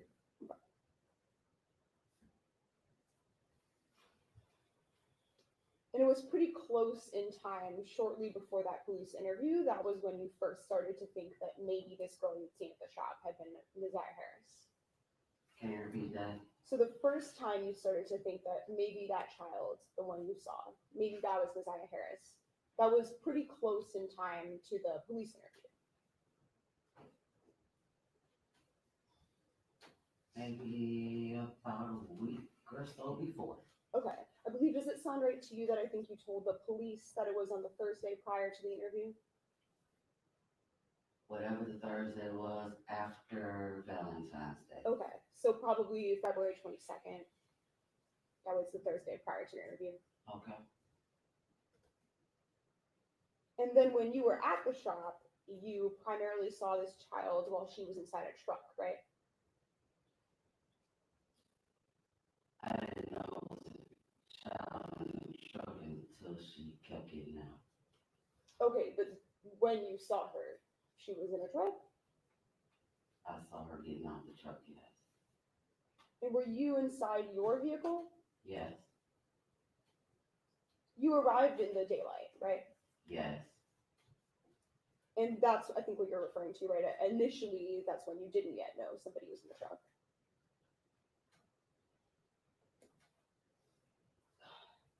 Can you say that again? So at the beginning, when you first got there, right, you didn't know right away that somebody was in the truck.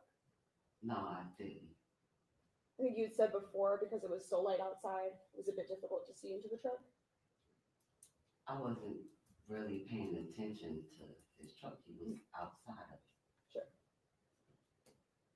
And then in your police interview, you referred to then seeing a light in the truck, and that's when you started to see somebody? Yeah, that's when the door opened. Okay, so there's a light turned on, and at the same time, a door opened? That's the reason the light was on. Okay, because the truck door was open. Yes. Sure.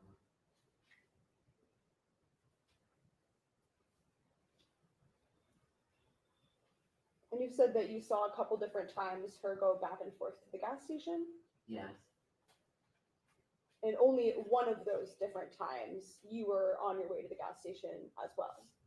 yes, But for that whole time, she remained in front of you? when I was going into the gas station, she was in front of me.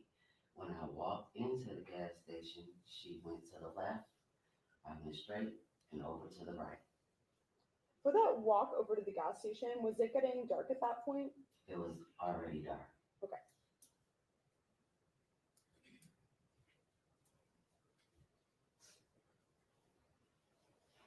And while she was in the truck, you were not sure exactly which part of the truck this was? I can't remember, no. Okay.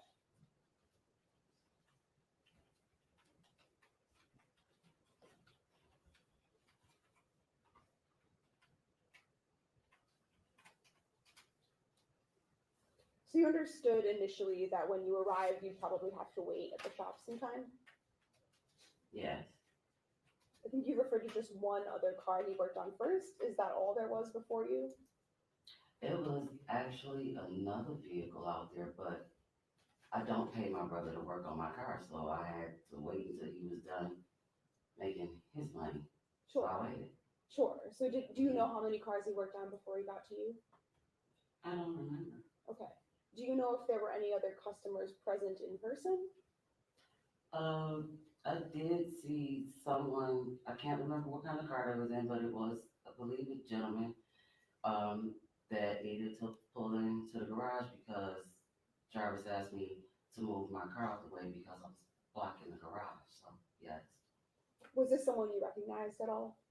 No, So in total, other than Jarvis or who you refer to as King, was there anyone present that you recognized that day?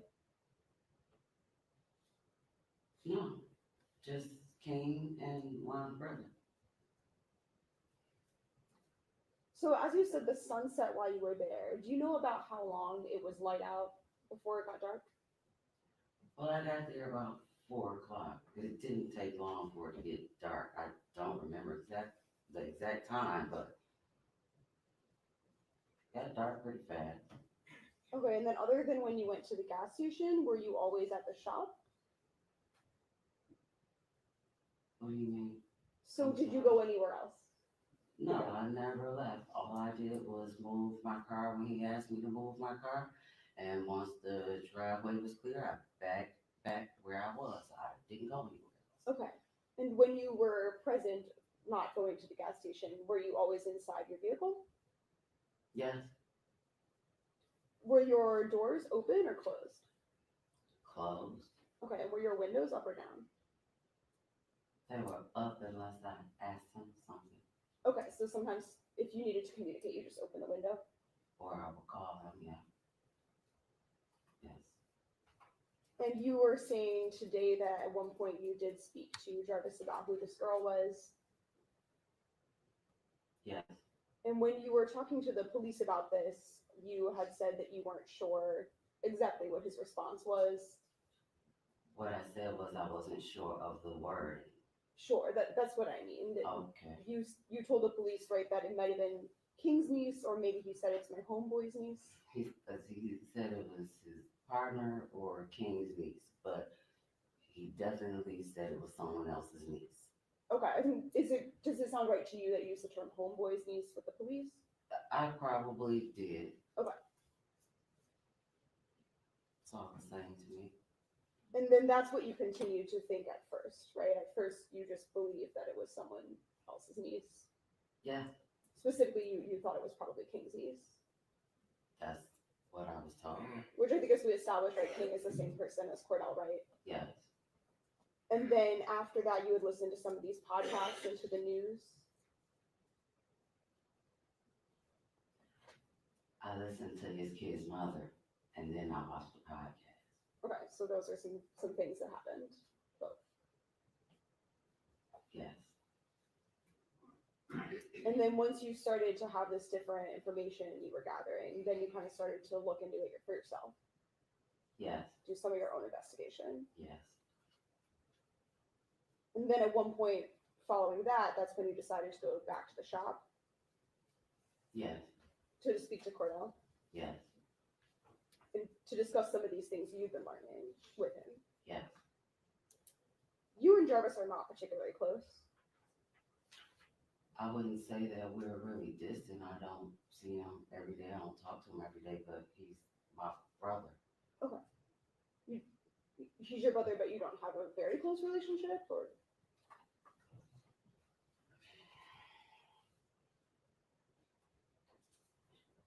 He's my brother. What about with his children? Are you close with his children? Some of the ones that I know, So he has 13 kids, right? I have no idea. Do you have an idea of around how many kids he has? A lot. Okay. Do some of them live with different mothers? Yes. And you don't spend time with all of them? No. So which ones do you know? I don't want to say their names. They're minors. Okay. And I don't want to disclose their identity. Could you just give like a number instead? How many do you know? I'm counting.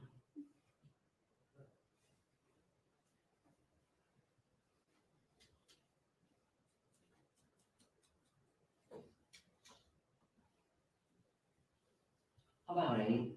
So when you say 8 that you know, does that mean 8 that you have like personal contact with? I have. When is the last time that you've seen any of them?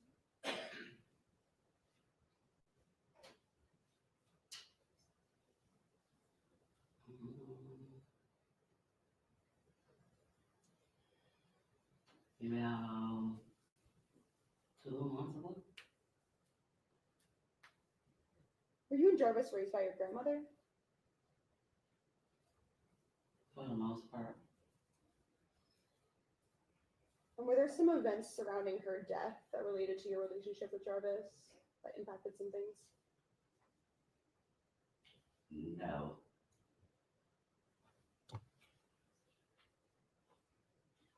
I have no further questions. Thank you. Any redirect? Yes, Judge. Ms. Butts, you said that there was another reason, there was a different reason that you thought that it was Messiah that you had assaulted that day.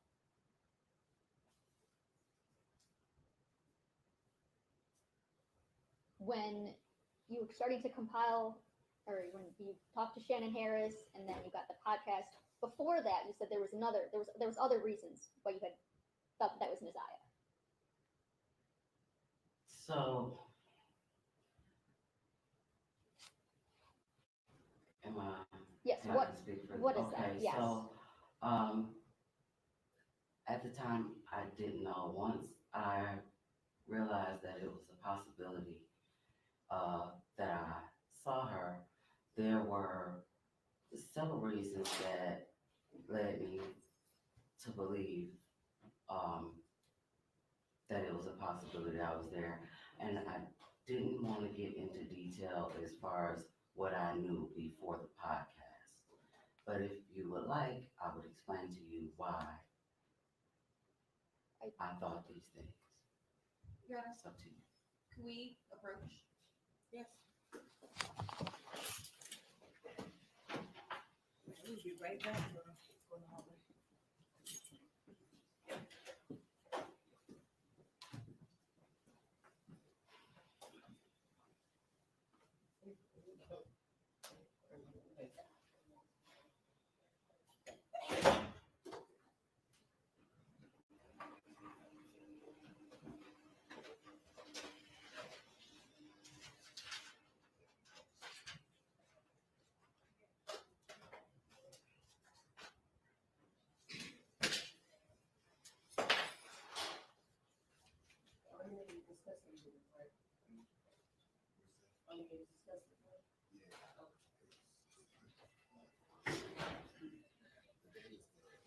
Tomorrow.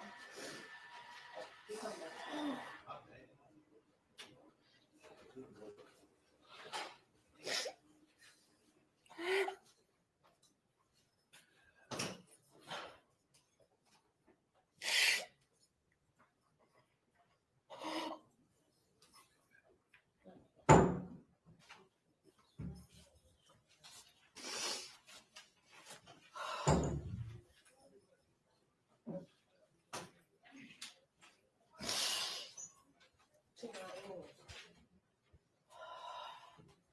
You need some water or something? Can you get some water from there? Can you give me some water? Oh, yeah. Please. Calm down, okay? Calm down. Calm down. It's gonna be all right.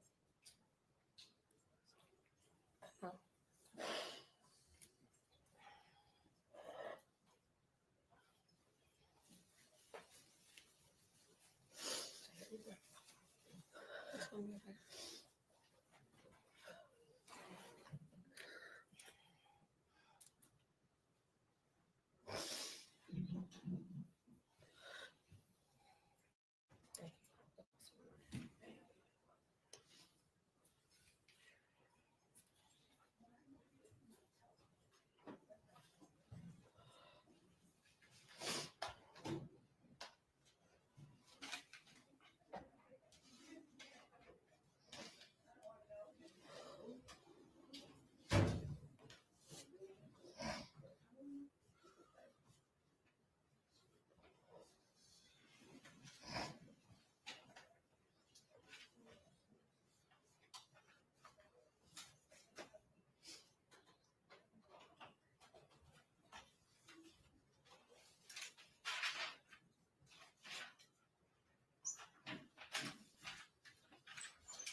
just it. I got like 2 hours.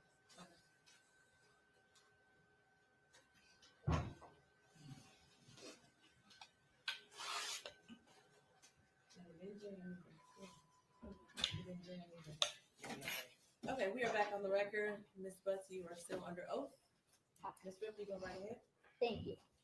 So, Ms. Woods, what's the sources of these reasons that you have? Are these things that you know from your personal knowledge? Are these things that you observe yourself?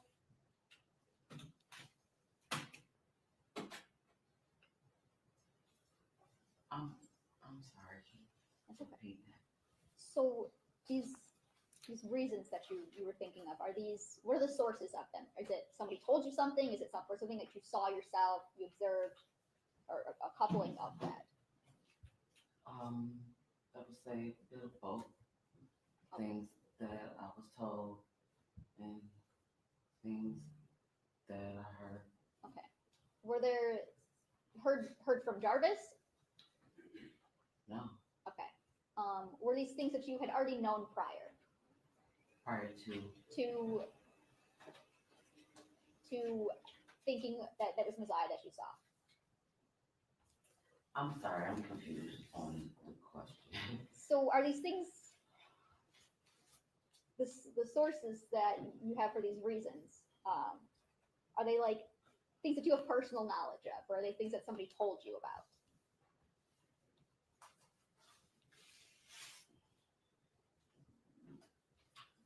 These were things that I was told. I'm trying to understand the question that you're asking. Ms. Ripley, you're referring to the question before we went into sidebar about her leading up to believing that it was possibly Naziah Harris at the shop, correct? Yes. Does that help clarify Okay. the line of questioning? Yes. Okay. So those reasons, those things, are those things that you had known before? Are they based on your observations, or? Well, these were things that I was told. And after asking the questions that I needed to ask, I came up with the conclusion that it was a possibility that Naziah was the little girl that I saw that day. Okay, thank you. You said that when you were parked at Jarvis's shop, that it was getting dark out. Yes. Okay. That darkness, is that maybe the reason why the color on the jacket stood out? Well, the jacket didn't stand out until I was walking into the gas station behind her because I wasn't really like paying attention to what she had on. I just kept seeing her get in and out of the truck, going in the gas station and coming back to the truck. And that's what caught my attention. Okay, so the movement is what attracted you to it at first. Yes. Okay.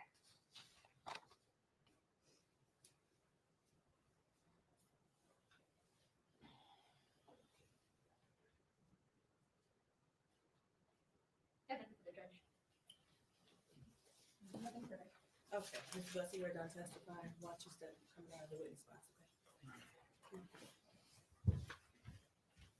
Okay, one last witness for today, correct? Yes, Judge. At this time, people would call Latricia Johnson.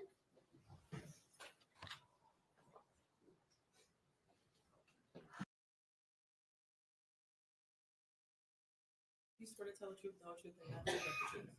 Yes. Watch your step.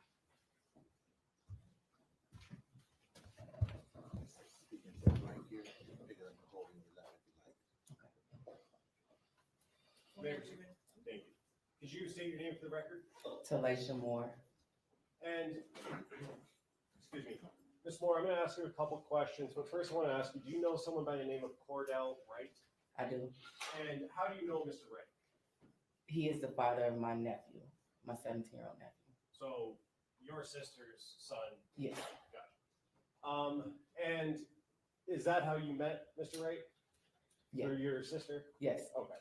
And in what context is your relationship with Mr. Wright? How did you know him? Did he ever do anything for you? Things like that? He fixed my mother's car. He worked on her car. Okay, and what kind of car does your mother drive? A red Jaguar. And what's your mom's name? Jacqueline Campbell. And current, or going back to January of 2024, where were you living at the time? Not your specific address, just the city. Ypsilanti. And who else lived with you in Ypsilanti? My mom and my son. And would Mr. Wright ever come out to Ypsilanti to fix your mom's car, her Jaguar? Yes, How often did he do that? like a couple times, at least 2 times.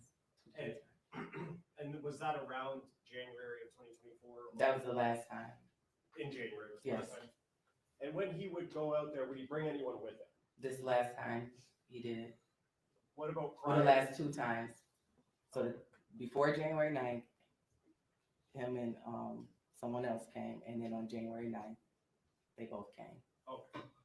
And the person that he brought with him, do you see that person in the courtroom today? Yes. And could you point to him and identify a piece of clothing he's wearing? Well, I can only see the top of his head right now. Are you 100% sure that it's that person? Could we have everyone remove their masks, Judge, just for a brief moment? If everyone in the courtroom could remove their mask if they have one on, please. Ms. Moore, do you see the person that Mr. Wright brought with him? I do. And could you point to him and identify a piece of clothing he's wearing? A green one-piece thing. For the record, the witness has identified Jarvis Butts, the defendant in this matter. So reflected. Thank you. And you said Mr. Butts came out how many times with Cordell? At least 2. So this last time in January and the time before that. Okay, and the time before that, who was anyone else with the 2 of them? No. And what were they doing the time before January 9th? Working on the car. I can't remember. It was a couple of things they had to fix on it. And they came out and did it in the driveway. And Sorry. no. I was just gonna say the last time when we got the car towed to the shop and they drove it back up. Okay. And so in between the most recent time before January 9th, the Jaguar, correct me if I'm wrong, was towed to Detroit? Correct. Okay. And then on January 9th, did you see that red Jaguar again? Yeah. Okay. Who brought that Jaguar out to Ypsilanti? Cordell and Jarvis. Okay. And was anyone else with Cordell and Jarvis? Yes. Who is that person? Naziah. And I want to clarify, at the time on the 9th, when Cordell, Jarvis, and Naziah came, did you know that that was Naziah Harris? No. Do you know that now? I do know now. Okay. And is that based on information you learned or seen in the news and things like that? Well, it was based on when the detectives came to the house to question us. That's when I found out who she was. But at the time on the 9th, you didn't know? Mm-mm. Is that a no? No, yes or no, I did not know. Now, let's talk about when they came out on the 9th, January 2024.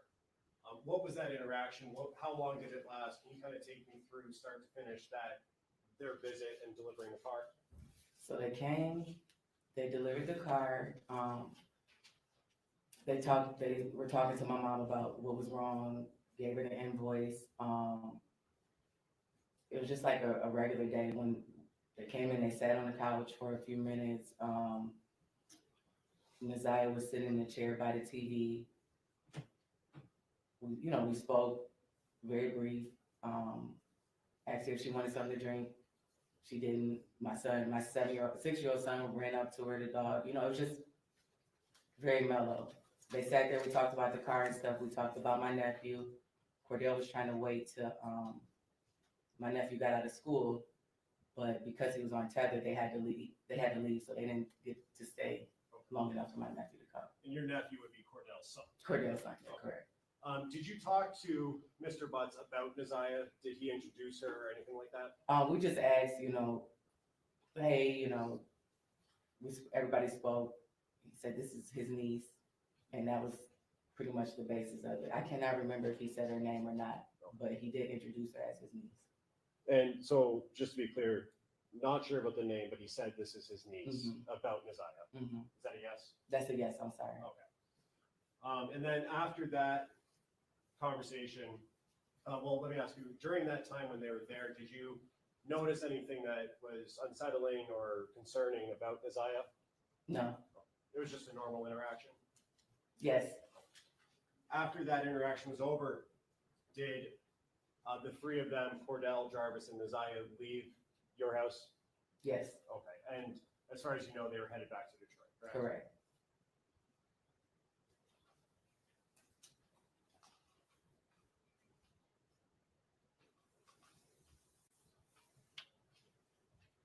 When they left, whose car were they leaving in? Cordell's truck, And all three of them were in the same car? yes, And you said that they were delivering the Jaguar to your mom or to your house, correct? yes, Did you see them pull up? Do you know what the driving and seating arrangements was? I do not. I have nothing further to say. Okay, Ross?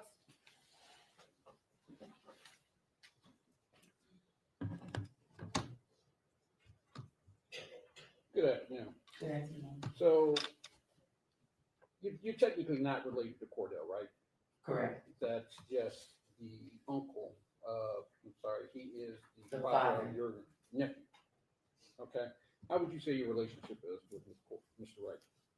It's cool, like, no issues. You got along with him well? Mhm. Okay. Yes, And you know Cordell worked as a mechanic? correct. Okay. And how long has he worked on your vehicles?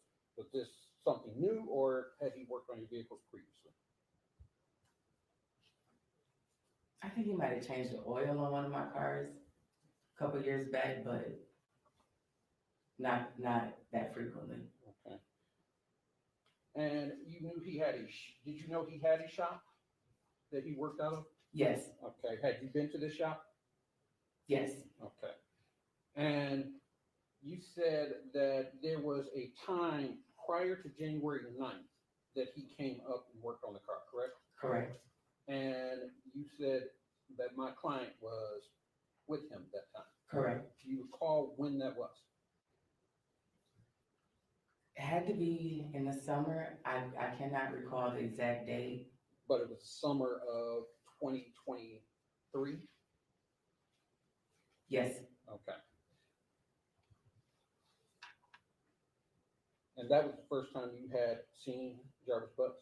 yes, Did you say anything to him that day? yes, The we first talked, time? yes, we talked about me being a member of Zeta and that he had a cousin or somebody that was a Zeta. We all went to O'Reilly's to get some parts or something for the car. Okay. Stopped and got something to eat, came back, but it was very mellow, like. So that summer of 2023, you had a fairly decent conversation with them, correct? Correct, And it lasted for a period of time, correct? correct, So on January 9th, when you saw him, you knew who he was. correct, You had recognized him because you had spent time with him, correct? correct, Okay. So you had the car, and you knew that he was partnered with Cordell at the shop, correct? correct. Okay. So on January 9th, approximately when did you have the car towed down to his shop? I think we had it towed maybe like the 4th or the 5th. So it was there from the 4th, okay? And it was the 9th that they brought it back? Correct. Okay. Do you know approximately what time the car was brought back?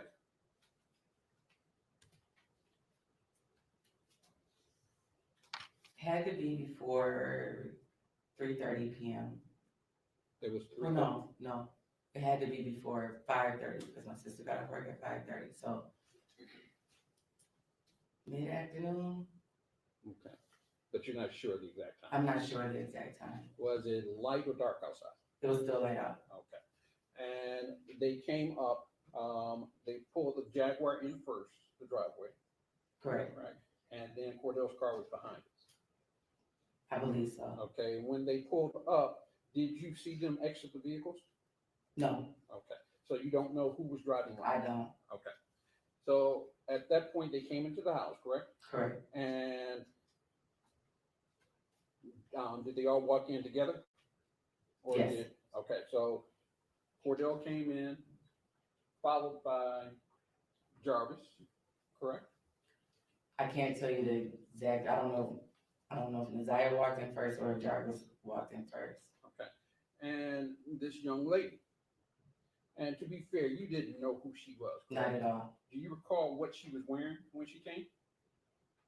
I think she had on a jacket.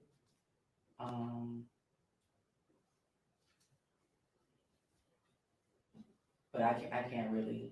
Don't recall? No. Okay. Do you recall what any of them had on that day?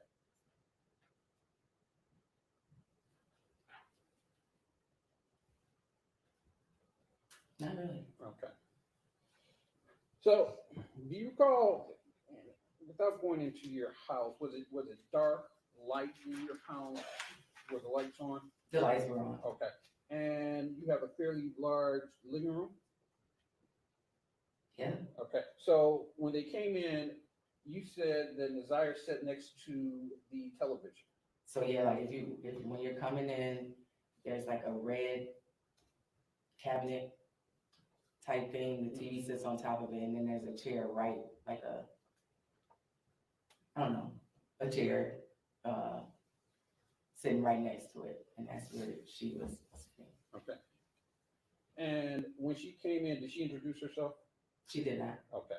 So she came in, sat down, right? We offered her to see, like, came in, Cordell said hello. He was doing most of the talking. Jarvis said hello. Said, this is my niece. Then was like, y'all have a seat. Okay. Cordell sat on the couch. There's a couch this way, and then a long couch this way. But I'm sorry, go ahead. And I was just gonna say, I believe that they were both on this couch. Naziah was in the chair, and me and my mom were on the longer couch. So your mom was there? Yeah. Correct? All right. And you all were conversing, correct? Correct. And it's fair to say that you weren't conversing with Naziah, correct? No. You were conversing with Jarvis. I'm sorry, you were conversing with Cordell. Cordell and Jarvis about the car and the invoice that they brought. All right. And you said at some point your son came up and was talking with Naziah? Correct. Okay. And how long did this conversation last? Like all of our conversation? Right. How long were they there? Probably between like 30, 45 minutes. Okay. Maybe an hour. And while they were there, you didn't notice anything, and I think you already mentioned this, you didn't notice anything out of the ordinary, correct? Correct.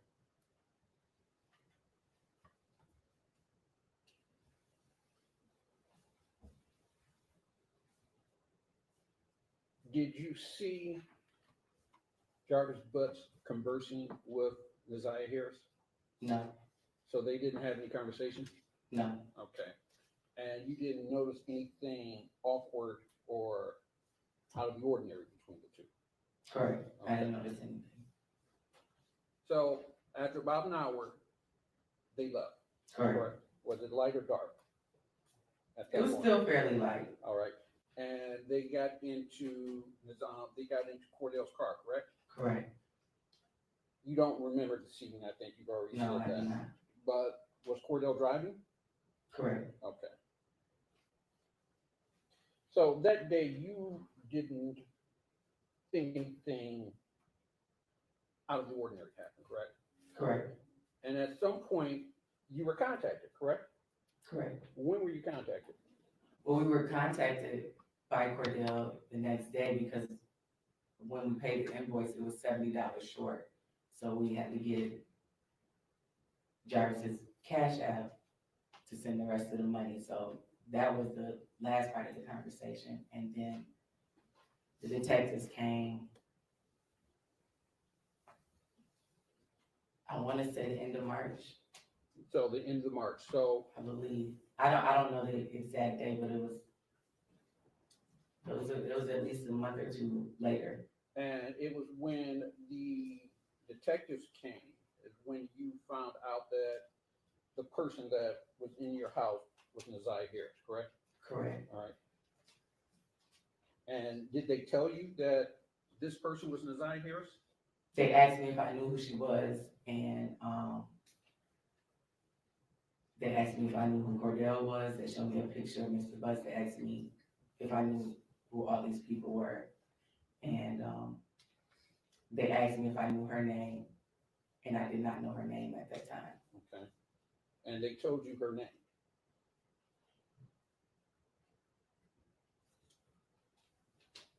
Honestly, I don't know. Okay. And at any point, did you look up why they were there or look up any information about this case? Yeah, after they left. After they left? Mm-hmm. Okay, and what did you look up? Objection, relevance. I just want to see where her information came from. As long as the results of what she looked up. I want to see the information that she had that go into her testimony. Go ahead. There's obviously there's podcasts out that are a bit unfavorable. It's not obvious. Well, I don't know. Okay, you don't know. Okay. What did you look up? I looked up Mr. Butt's oldest record. Okay. But I tried to type in his name, I typed in Cordell's name, tried to see if anything came up. At that time, there wasn't anything posted, but I didn't find much, other than his record. Okay.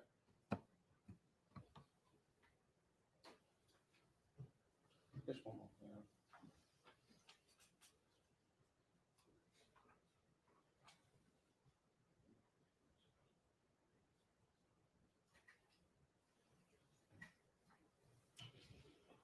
No further questions.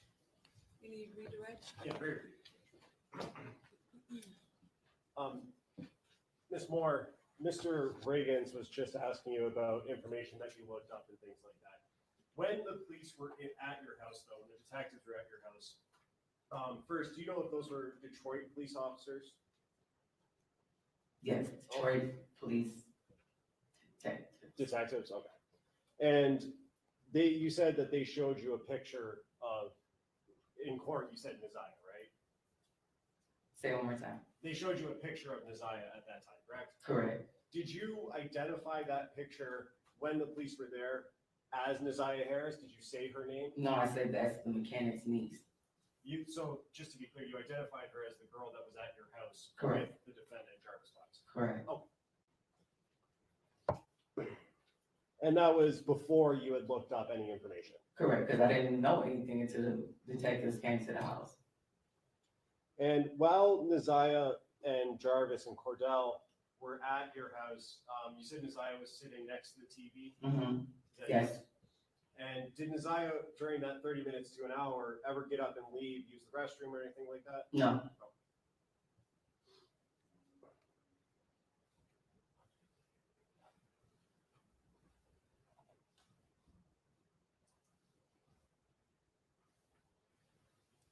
And you mentioned earlier that Cordell was on a tether and that's the reason he had to leave, right? Correct. Do you know what Cordell's tether hours were at that time? Like what time he had to be back home by? I don't know. Okay. How far of a drive is it from Detroit to Ypsilanti? Probably about 40 minutes. And what was the reason that Cordell had to leave again? Because he said he had to be back in the house for his tether. Okay, so did it seem like he was in a little bit of a rush to get back, or he was cutting it close maybe with that drive, 40 minutes? No, I think he had whatever he needed to do, and he just wanted to make sure he was in the city on time.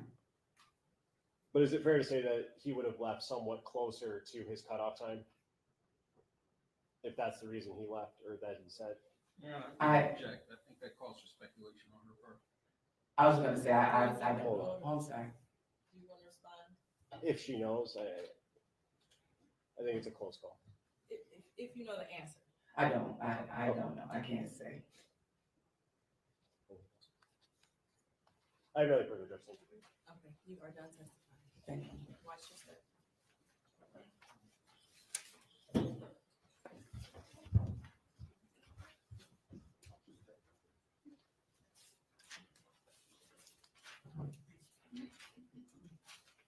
Ms. Ripley? Yes, Judge. At this time, people would call Tawana Butts. I was going to ask, does anyone need a 5-10 minute break? Are we all okay? I'll take it. Okay, 5 minutes. Use the restroom. Yes. Okay.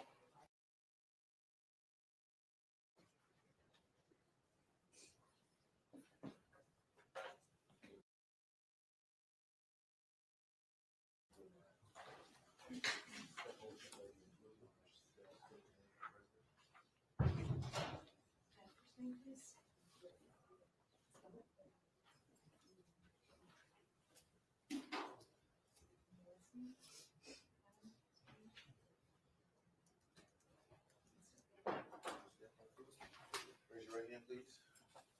Do you swear to tell the truth, the whole truth, and nothing but the truth? You can- watch your step. Speak into this mic, pick it up and hold it in your lap if you like. Whenever you're ready, Ms. Ripley. Thank you, Judge. Good afternoon. Could you please state your name for the record? Latricia Johnson, And how old are you? 31. And I don't want to know your exact address, but what is this? What street do you live on? Auto drive in Belfort. And what kind of vehicle did you drive back in January of 2024? A blue Nissan Sentra. Okay. And do you recall being interviewed by Detroit police back on August 30th of 2024? Yes. And fair to say that was in relation to a Jarvis Butts? Yes. Okay. Do you know a Jarvis Butts? Yes. Okay. And how is it that you know Jarvis Butts? He's my daughter's father. Okay. And do you see Mr. Butts in the courtroom today? Yes. And can you point to him and tell me the color of the clothing that he's wearing? He's right there and he's wearing green. And Your Honor, would the record reflect the witnesses identified the defendant? So reflective. Thank you. And you said that he's your daughter's father. Yes. How old is your daughter? She just turned 2. And when did you meet Jarvis Butts? 2019. And how was it that you met him? I had a flat tire and I went to his auto shop on Warren and Casual. Enough. Now, you said you have one daughter with Mr. Butts. Do you have any other children? Yes. Okay. What other children do you have? I have a son. Okay. And how old is he? He's 7. And that is not a child by Mr. No. Butts. Okay. Now, do you recall, we'll take you back to February 15th, 2024. Do you remember that day? Yes. Okay. And what happened that day? Police came to my home, asked me if I know Jarvis and have I seen Naziah Okay. before. All right. And did you, I guess, did they do anything at your house when you were there? They searched my house. Did they ever search, on that day, did they search your vehicle? No, Okay. they just looked in there. They didn't do a full, I don't know if that was what you call a search, but them looking inside. Was there ever a time that you allowed Jarvis to use your vehicle? Yes, one time. Okay.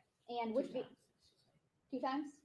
Okay. Ms. And Johnson, can you speak up just a little bit louder? 2 times. Thank you. in which vehicle was that? The blue Nissan Sentra. Okay. And I showed you a PowerPoint before of 197 photos of a Nissan Sentra. Do you recall seeing those photos? Yes. Ms. And Ripley, can you hold off 1 moment? For the court reporter. Oh, sorry.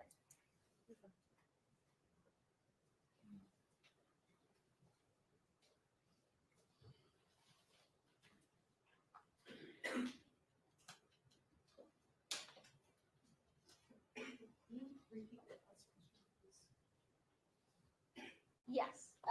Do you recall me showing you the photos of a Nissan Sentra before? Yes. Okay. And in showing you those photos, did those fairly and accurately depict how your Nissan Sentra looked back on August 30th, 2024? Yes. Okay. Now, well, first I'll move for the admission of People's Proposed Exhibit 11, the PowerPoint of the Nissan Sentra. Any objection? No objection. It'll be admitted as People's Exhibit 11? Thank you, Judge. May I publish? Yes.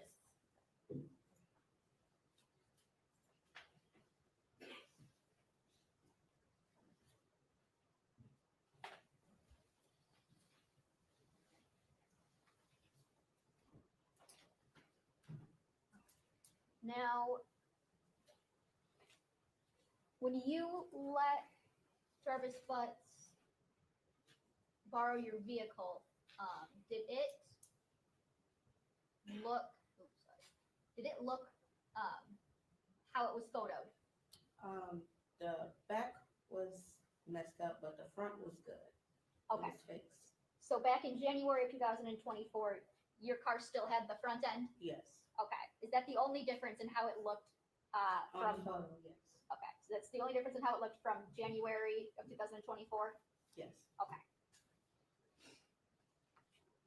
When is it that Mr. Butts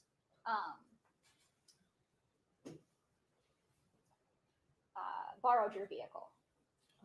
January 9th. Is that the first time? Yes. Okay. And you said there was a second time? Yes. When was that?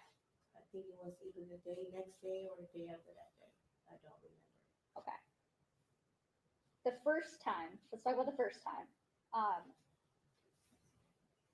How did it come about that he borrowed your car? He called and asked if he can use my car to do something with his son. And when is it that how did he get your car? I didn't get home till about 9 o'clock and he came to my house. to pick Okay. my car. Is that 9 a.m. or 9 p.m.? 9 p.m. 9 p.m.? Okay. And you said he came to your house and picked it up? Yes. Okay. To your knowledge, did Mr. Butts say how long he was going to borrow your car for? No, Okay. Did you have a reason, a time where you expected it back? at least 2 hours. Okay. When did Mr. Butts return with your car? The next morning. Was this normal, abnormal? No, not normal. Not normal? Okay. And did Mr. Butts say what he was doing when he had your car? No. Okay. Did you notice anything different about or in your car after his use that first time? No. Okay. Did you notice anything in the back seat that was different? There was a pair of glasses that was left that my son was playing with at the time. Okay. And I'm going to show you.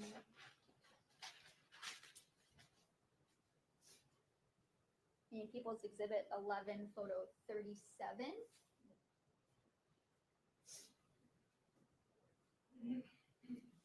Where at would your son be sitting?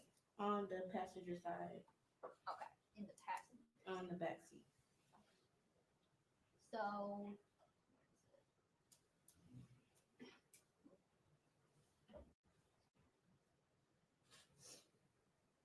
You can kind of see it better in photo 41. He would sit behind the passenger seat. Yes. Okay.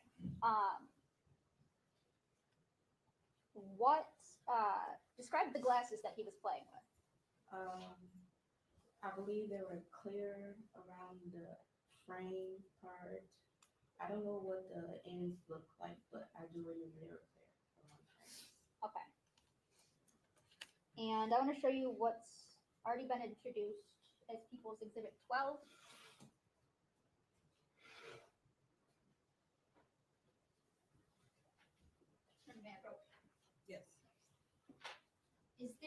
anything in People's Exhibit 12 that you recognize?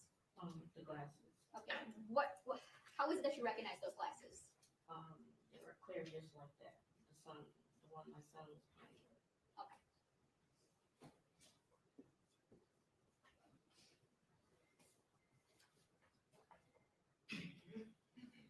Now,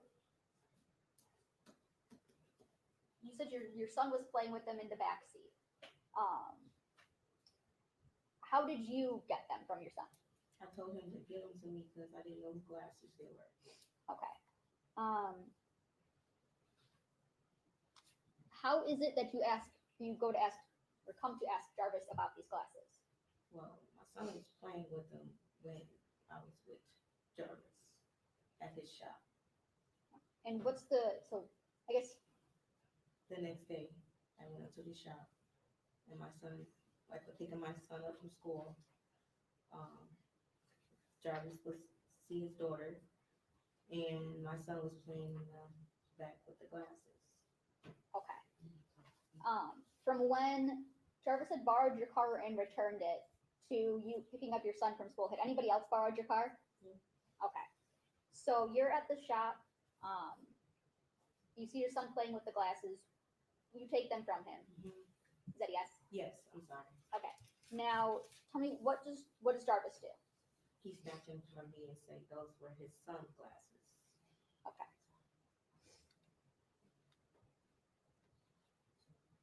And do you think anything of this at the time? No, I just thought that was his sunglasses because he said he was taking his son somewhere in the car. Now, the second time that Jarvis asked to use your car, you said that was either the day after or the next day. Yes. Okay. Tell me about how that comes to happen. Well, he comes to my house when he get off work. He comes by, get my car, said he needs to use it again for his son. I said, okay. And he said he wasn't gonna be gone for that long like he was the time before. I said, okay. He was only gone for like 2 hours, 2 to 3 hours.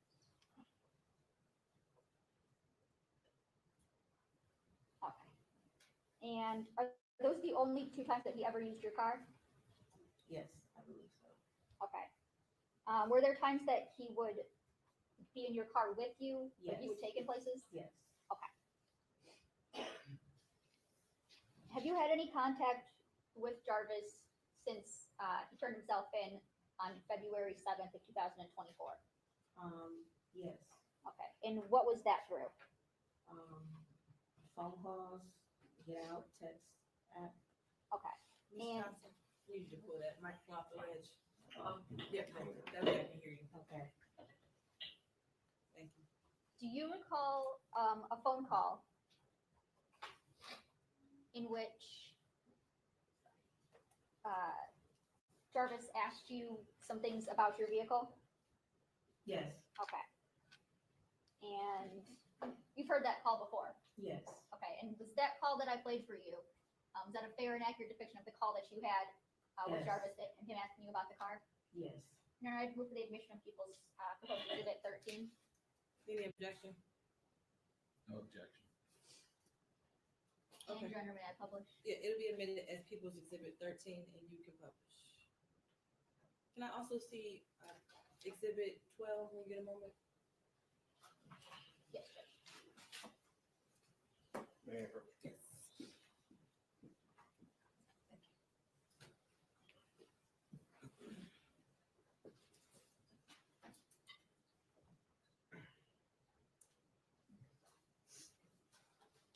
And for the record, this phone call is 6 minutes and 43 seconds long.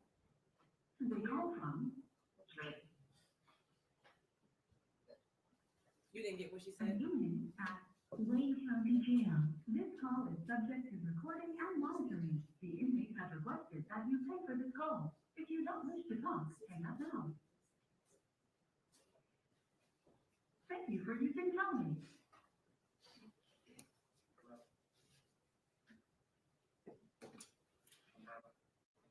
Yeah. Anyway, I got one more for you.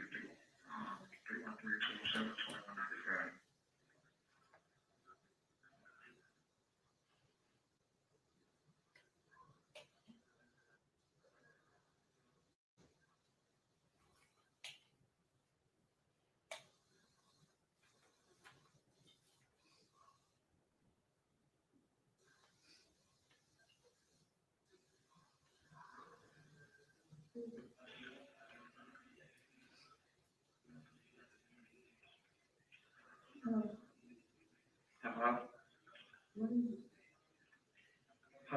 207. 219.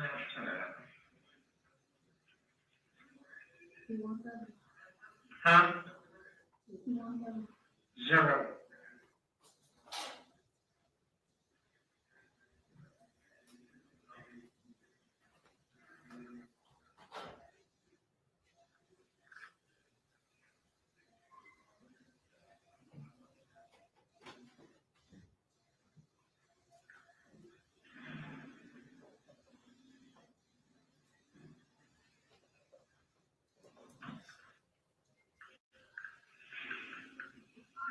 Hello? Hello? Hello? Yeah, can you hear me? Yeah. All right. What the fuck going on, man? But yeah, they did everybody shit. You said what? I said, I don't know what the fuck going on, but they did everybody shit. Everybody shit. You don't everybody house? They come to my shit? I don't know.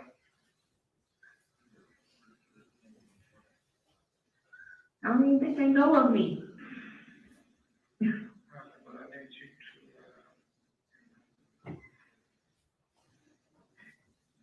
anything that I had, anything that I touched.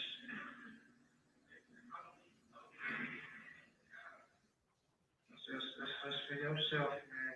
Anything about me, man. That's for your goddamn self. You feel me? Yeah.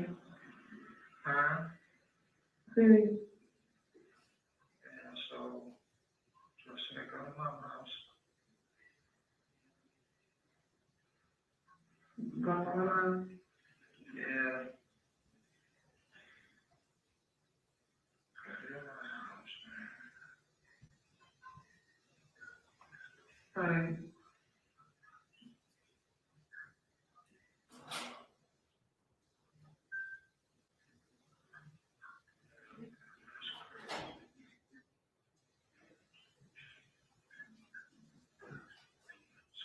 How you calling me? My house, I'm doing something I ain't supposed to be doing. Go to my house.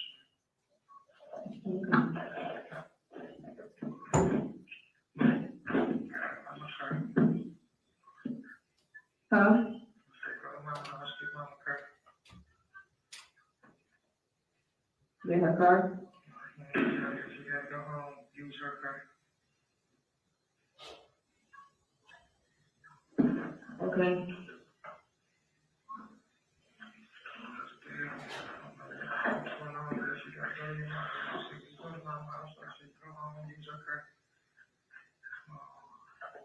So don't use my car, though? I don't know what's going on, bro. They're taking everything out, bro.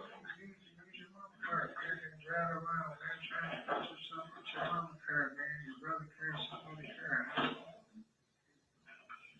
This shit is beyond me. Okay.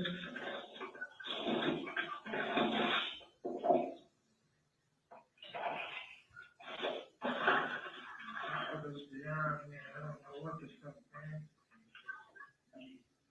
Clean them motherfuckers up or something. I don't know. My car? Yeah, they got my phone. They got my car. They got their cars. They got their guns. I don't know what the fuck they do, bro.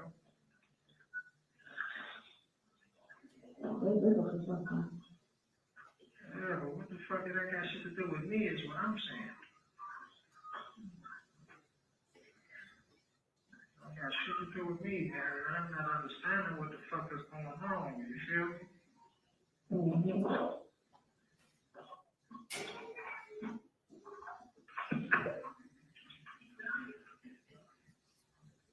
I'll call you later, man. Like, I don't know what the fuck is up my head around this shit, though. This shit's starting to piss me off. Okay.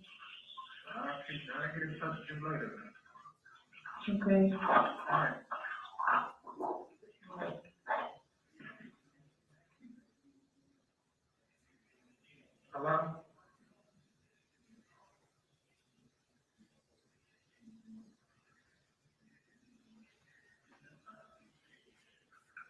Hello. Hello. Mm-hmm.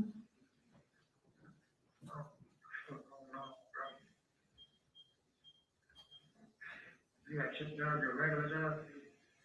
Mm. Yeah. My regular job, 6:45. I'll call you about 7:30. All right. Wonderful.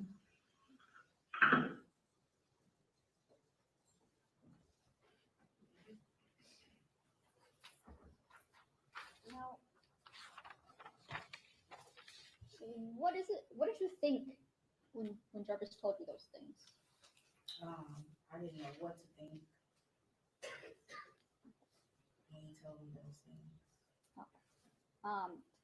What did you do in response to receiving this call, if anything? Nothing. Okay. Did you clean anything up? No. Did you wipe anything down? No. Okay. And that would be in your house? Yes. House, car, Car? everything. Okay. Didn't touch it. Nothing. All right.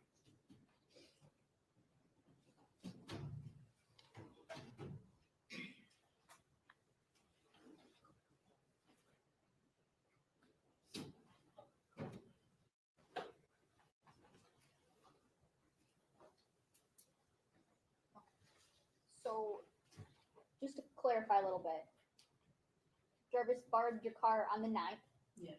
brought it back the 10th in the morning, Yes. Did- Yeah. about 6 a.m. or so, or in the morning? In the morning, about 8:30, 8 o'clock. 8:30. All I right. was taking my son to school. Okay. And did he borrow it later that day again or the next day? I can't remember if it was later that day or the next day. I just know he did it again. Okay.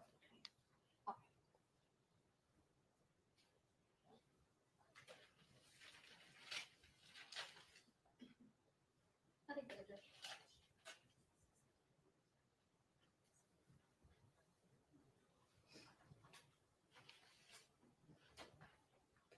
Good afternoon.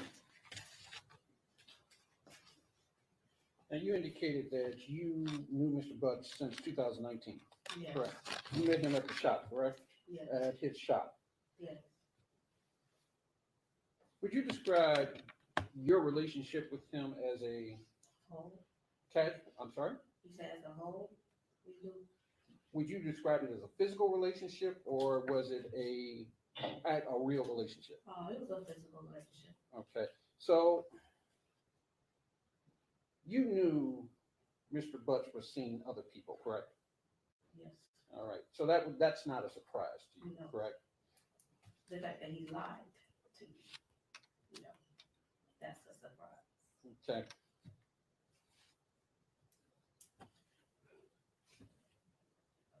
So he would tell you he was coming over and you wouldn't know where he was coming from, correct? Yes. That's nothing new. That's nothing. Okay.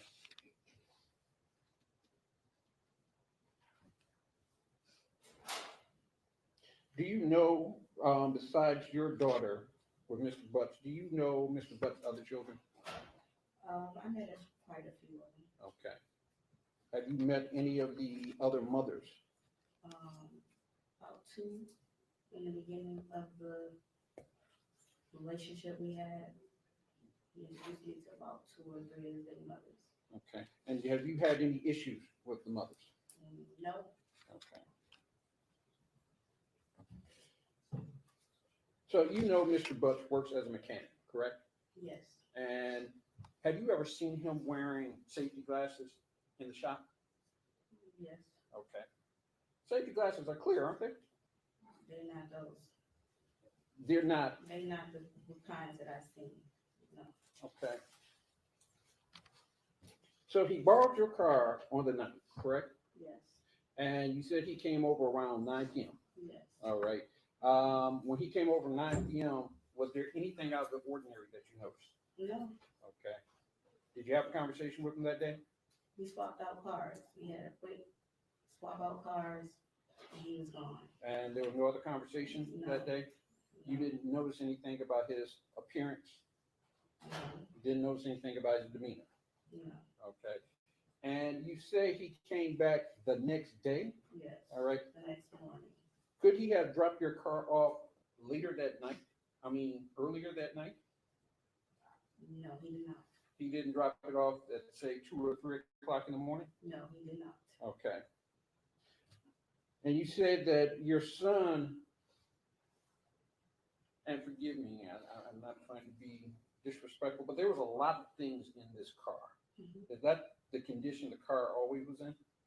I mean, my son has his toys, there's always stuff in there, yes. Okay. But, it's only my kids' stuff that be in my car, because me and my kids are the only people that really be in my car, or my mother.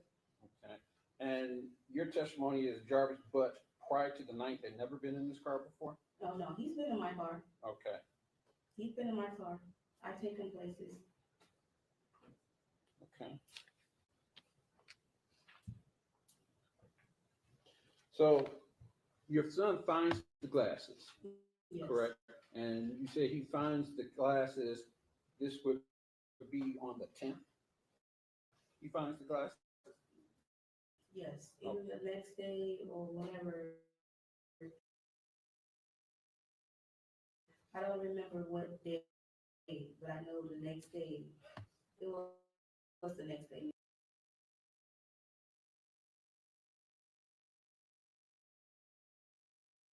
They went over it. Yes, it was. So you're not sure what day the glasses were I'm found? not sure what day the glasses was found because I went to his job twice Okay. after that.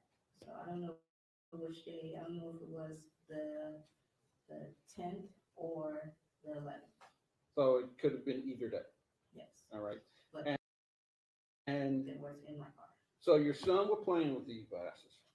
Yes. There was nothing remarkable about these glasses, correct? They were just clear glasses. And so you could not identify the glasses and say, hey, these glasses were smaller than a normal pair of glasses. These must be a pair of kids' glasses, right? You couldn't say that, correct?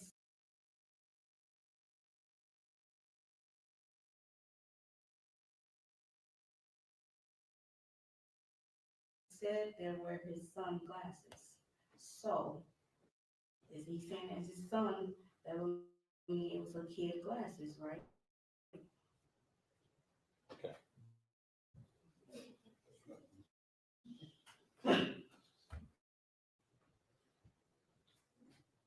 So you say he said they were his son's glasses? Yes.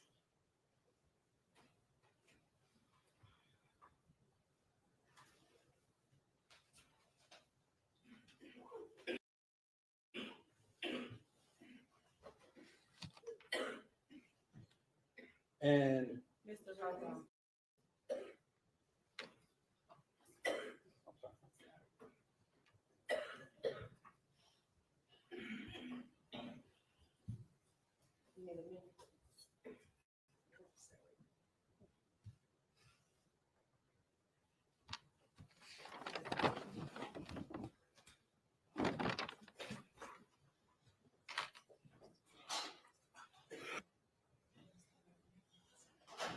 Take your time.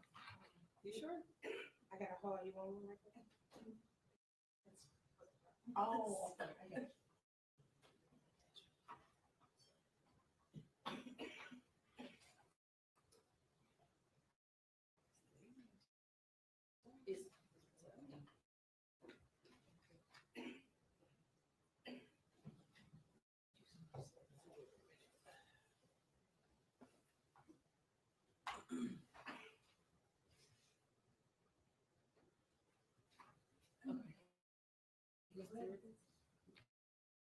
Go right ahead. all right. So you said your son was playing with the glasses, correct? And you took the glasses from your son, correct? Yes. And what did you do with them once you took them? He was playing when I was up there with Jarvis. When I took them from him, I said, "Do not your glasses." Jarvis took them from my hand. Okay. So you didn't examine these glasses, correct?